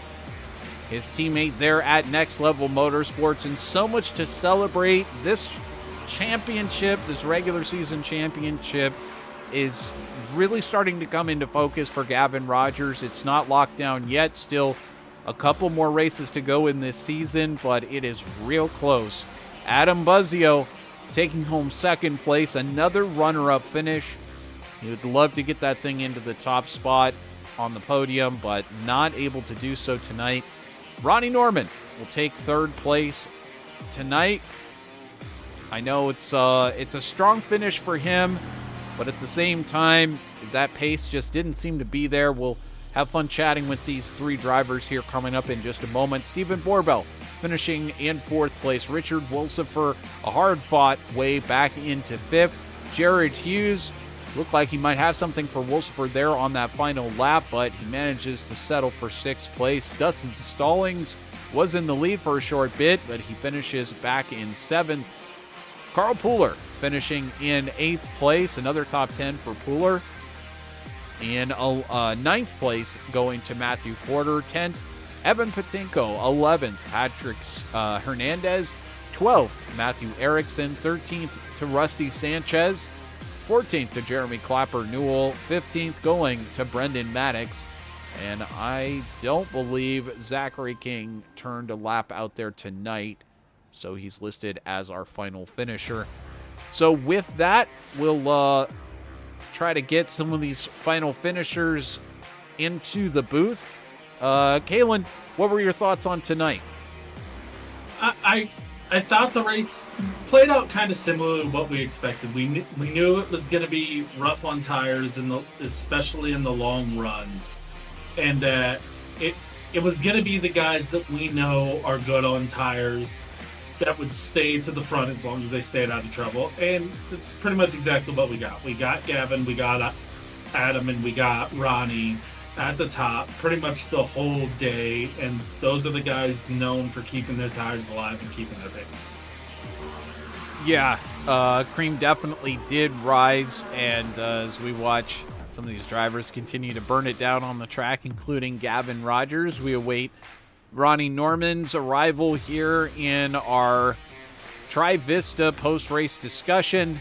Of course, Trivista, our sponsor out there tonight, TrivistaCompanies.com, formed in mid-2017. 3 core dealerships coming together, and I know they've added a 4th one since then. 156 years in the trucking industry, and each company enjoying a rich history full of tradition and promise for the future. Tremendous sense of pride associated with each dealership's name, offering new and used trucks and trailers for sale, featuring Idea Lease for those who would rather lease their tractors and trailers.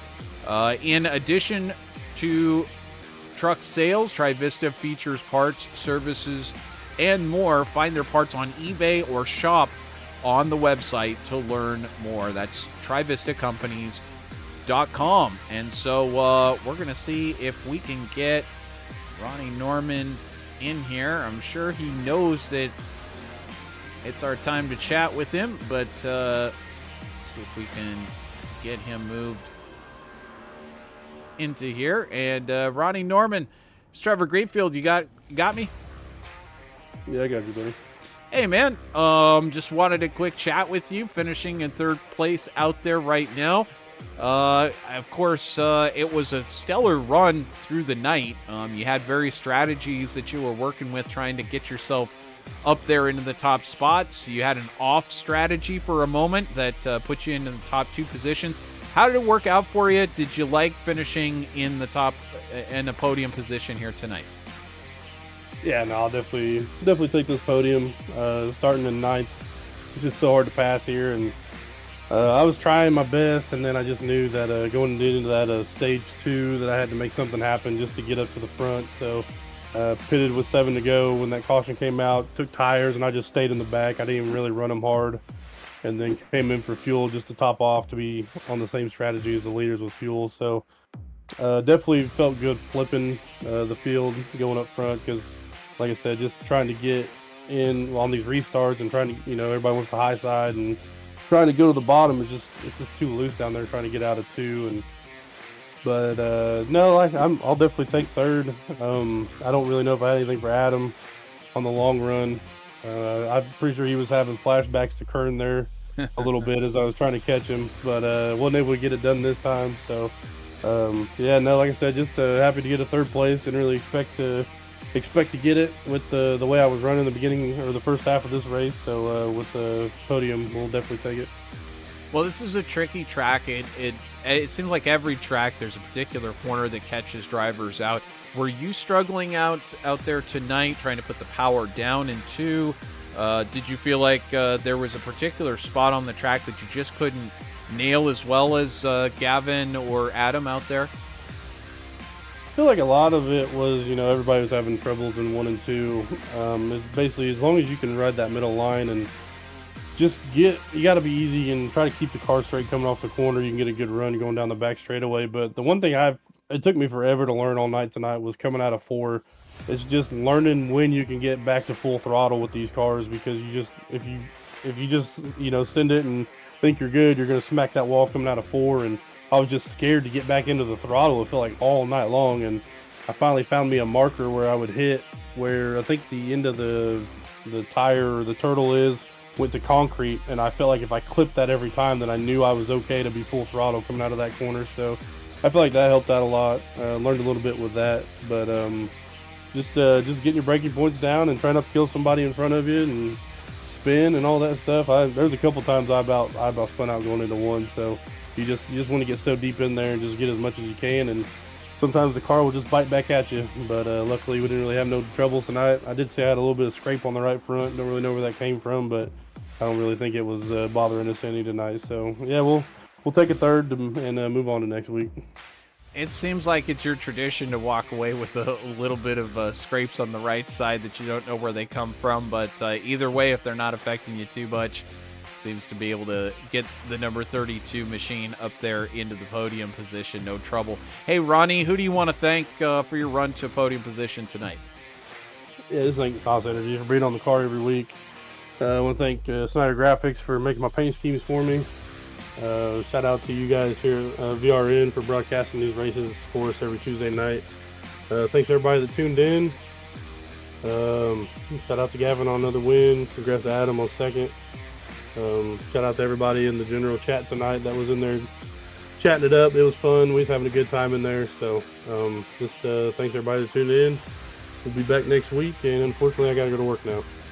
Okay, my friend. Well, have a great rest of your evening. We'll see you next week out here at the BRB Buttkicker Cup Series. All right, thank you, Trevor. So that is Ronnie Norman, who manages to take third from a starting position in 9th, and that's one heck of an accomplishment. Kalen, I believe, though, you've had a chance to catch up with our second place finisher, Adam Buzzio. Yeah, that's correct. I've been able to catch up here with Adam. Adam, great job. Another solid second place. No, last week you said how much you were looking forward to this track. How hard was it to find a fast line tonight that didn't kill the tires? Oh, it was tough. It was tough for sure.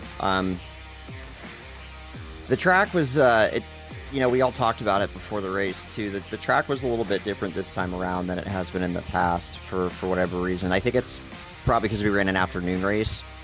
It was a lot slicker, especially there in the first half of the race or so. Once a good amount of rubber got put down and the track temp went down a little bit, though, it was there were 2 defined lanes for sure. You had kind of the middle lane and then the bottom lane. I saw a couple guys run, so I didn't struggle too much with the grip tonight. I really, really like this racetrack, so I'm probably biased. But once we got about halfway through, the grip wasn't too bad. And you mentioned the different lines that everyone was taking. It's something that we talked about a lot on the broadcast, especially when people were fighting for position. How tricky was passing today with the different lines that people were using? Oh, man, passing was tough. Especially if you were on the bottom, 1 and 2, 3 and 4, man, I couldn't seem to get anything done over there without just, braking really late and hoping the guy that I was trying to pass broke earlier than me, and I was able to make a couple passes that way when I needed to. But 1 and 2, you could be, significantly quicker than the guy in front of you, but if you're trying to pass on the bottom, it's just really, really hard to get that drive off. And if the guy on the outside knows what he's doing, he's going to hold you down there as much as he can without wrecking you. So it was hard to pass. But there, you found the holes. A lot of the thing I found best way to do it was just to pressure guys. Not so much go for the pass, but just be right there, kind of lap after lap on corner entry, and it seemed like 9 times out of 10 they'd overdrive the corner, and once they did that, you were able to get under them and make the pass. So even with a lot of, you talked about how the track was driving different. You were still able to adjust to it well. You talked about how much you like this track. Last week you were talking about how you were looking forward to it. Why do you think this track suits your driving style so well?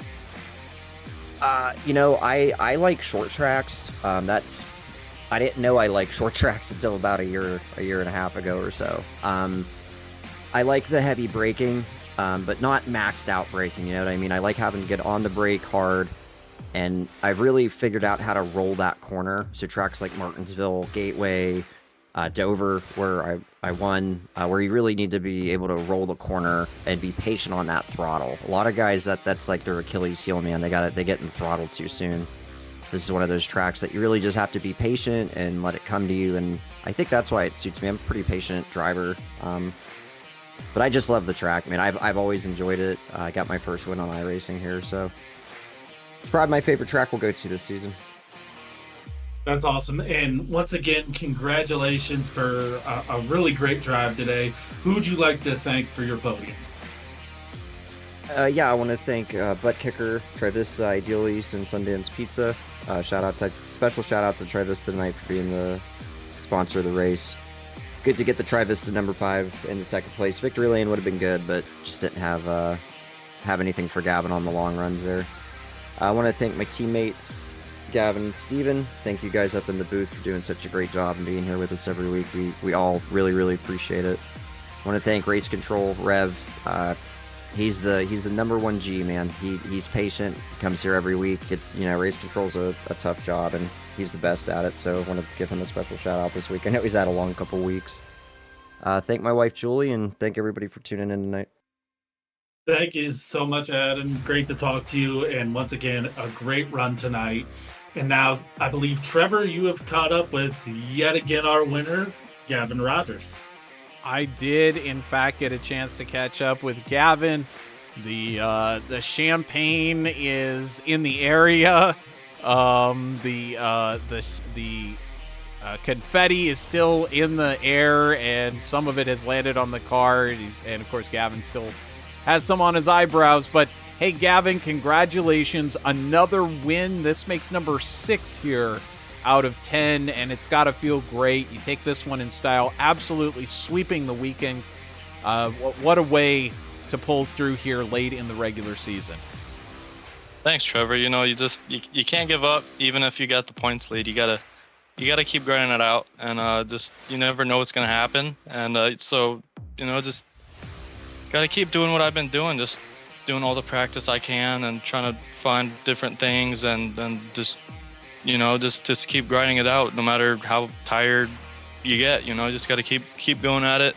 Got to work with the teammates, got to work with the strategy, and this ultimately paid out for me tonight, and just got to keep doing that.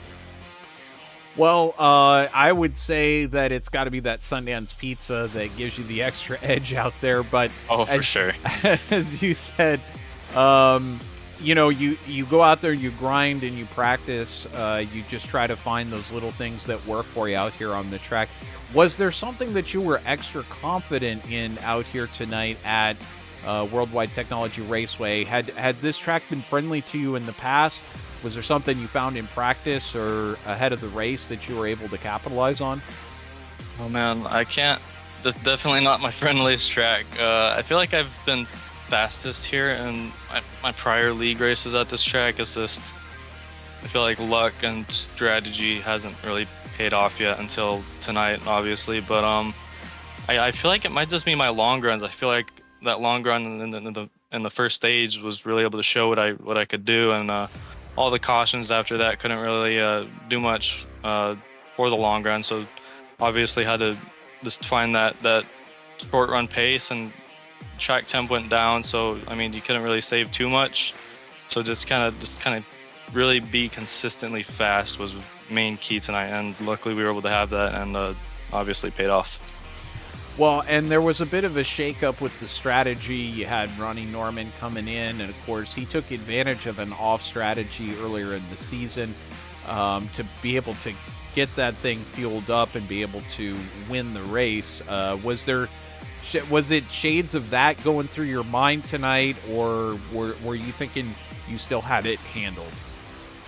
I was definitely thinking about them doing that strat. I thought there might have been a little bit more guys, to be honest, but there were still 10 laps in that second stage. I would have, like, if they didn't do that, I would have considered doing that if there was another caution around 5 to go in the stage, but I feel like just the pace that we had and the wear on the tires that Ronnie and those guys had wasn't gonna work out too well for us or for them, and really just keep going and just you know.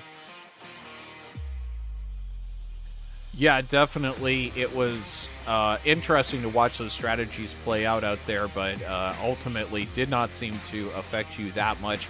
So we take a look at the remaining schedule here. Just 2 more races remaining in the regular season, Michigan and Rockingham. And then, of course, we reset for the chase with Homestead, Watkins Glen, Darlington, Talladega, Auto Club, and then Phoenix to wrap it all up on April the 9th. Thoughts on Phoenix and Rockingham to close this one out? Favorite tracks, not favorite tracks? What are you thinking? Well, Phoenix being the finale, it's my home track. You know, it's a short flat bank track. You kind of see that tonight, and kind of with what's it called, Nashville Super Speedway. We did pretty good that race, so I feel confident, you know, finishing the season out there. But at Rockingham, also similar, just a little bit rougher surface. So I think it's going to be a little bit looser. So definitely got to save the tires a good bit more, which I'm pretty confident with. Is just that long run, and just got to, you know, practice it. Obviously, try to find the lines, not burn those tires, and just try to drive away on the long run. Well, we'll watch for that for sure. In the meantime, who would you like to thank for your run to the top here tonight? I would say it'd have to begin with Donna Lee, your big fan club out there in the YouTube chat room, who's rooting you on all night, and then Gentry Jade stopping by, rooting on yourself, and Adam Buzzio and Stephen Borbo. Absolutely, you got it right there. Both my grandparents and my parents both watching tonight, so shout out to them. Shout out to Sundance Pizza, both my teammates, obviously, Stephen and Borbo. They had a great night tonight. Another team top 5, which is so impressive. But shout out to the rest of the sponsors, ideally Trivista, Buttkicker. Shout out to all the admins. Shout out to the drivers, all the people out there watching tonight. Hopefully we provided you a good show, and I want to shout out you guys, Virtual Racing Network. You guys have just been so great to us. Can't wait to do the rest of the season with you guys and see what we can do. Well, certainly appreciate that, and what a fantastic run you've given it here since about race number 3 or 4 in the season. You just really caught fire. Gavin, I don't know if anyone can stop you, but you're sure looking good while you're doing it. Congratulations on sweeping the entire evening tonight, and we'll see you next week at Michigan, your home track. I appreciate it, brother. So that is Gavin Rogers, who cleans up here tonight. Other drivers did have a chance at it. Kalen, this was an interesting race, but Gavin ultimately the cream of the crop, the top of the field here. And really, Next Level Motorsports once again making their stamp on BRB Buttkicker Cup Series. Yeah, really the season is starting to turn into can anyone actually dethrone Gavin Rogers, or is he just going to walk the way to the championship? He has just been absolutely dominant all year. And it seems like no matter the surface, no matter the situation, he's either in the winner's circle or contending for the win every week. I think it's going to be interesting because Rockingham is one of those tracks where, you know, again, it's a shorter track, so perhaps Buzzio will have what he wants back in the way of a short track there, but Michigan should be a lot more wide open. We might see some other drivers be able to get up there and challenge next week for maybe their one and only big chance at a win remaining on this schedule, besides Auto Club coming up, which is the sister, of course, to Michigan. So on behalf of myself, Trevor Greenfield, Kalen Davies here in the booth at VirtualRacing.Network, all the competitors, the staff, and of course our sponsors here tonight, Trivista, Sundance Pizza, Idealise. Great to have all of you joining us here in the YouTube chat room. Of course, you need to subscribe to VirtualRacing.Network. We'll be here every Tuesday night broadcasting these races, so make sure to subscribe, and then you can chat with us. You got to subscribe to chat. And then also, if you don't mind, like this video. It helps to get it shared out there in the YouTubeosphere with even more people. We hope you have a wonderful rest of your week. And of course, happy early Valentine's Day. And consider this your last minute warning for those of you who haven't prepared for Valentine's Day. Go out there and get your sweetheart something special. I hope you do. I hope you have a great one. Till then, we'll see you next Tuesday here on VirtualRacing.Network. So long, everybody.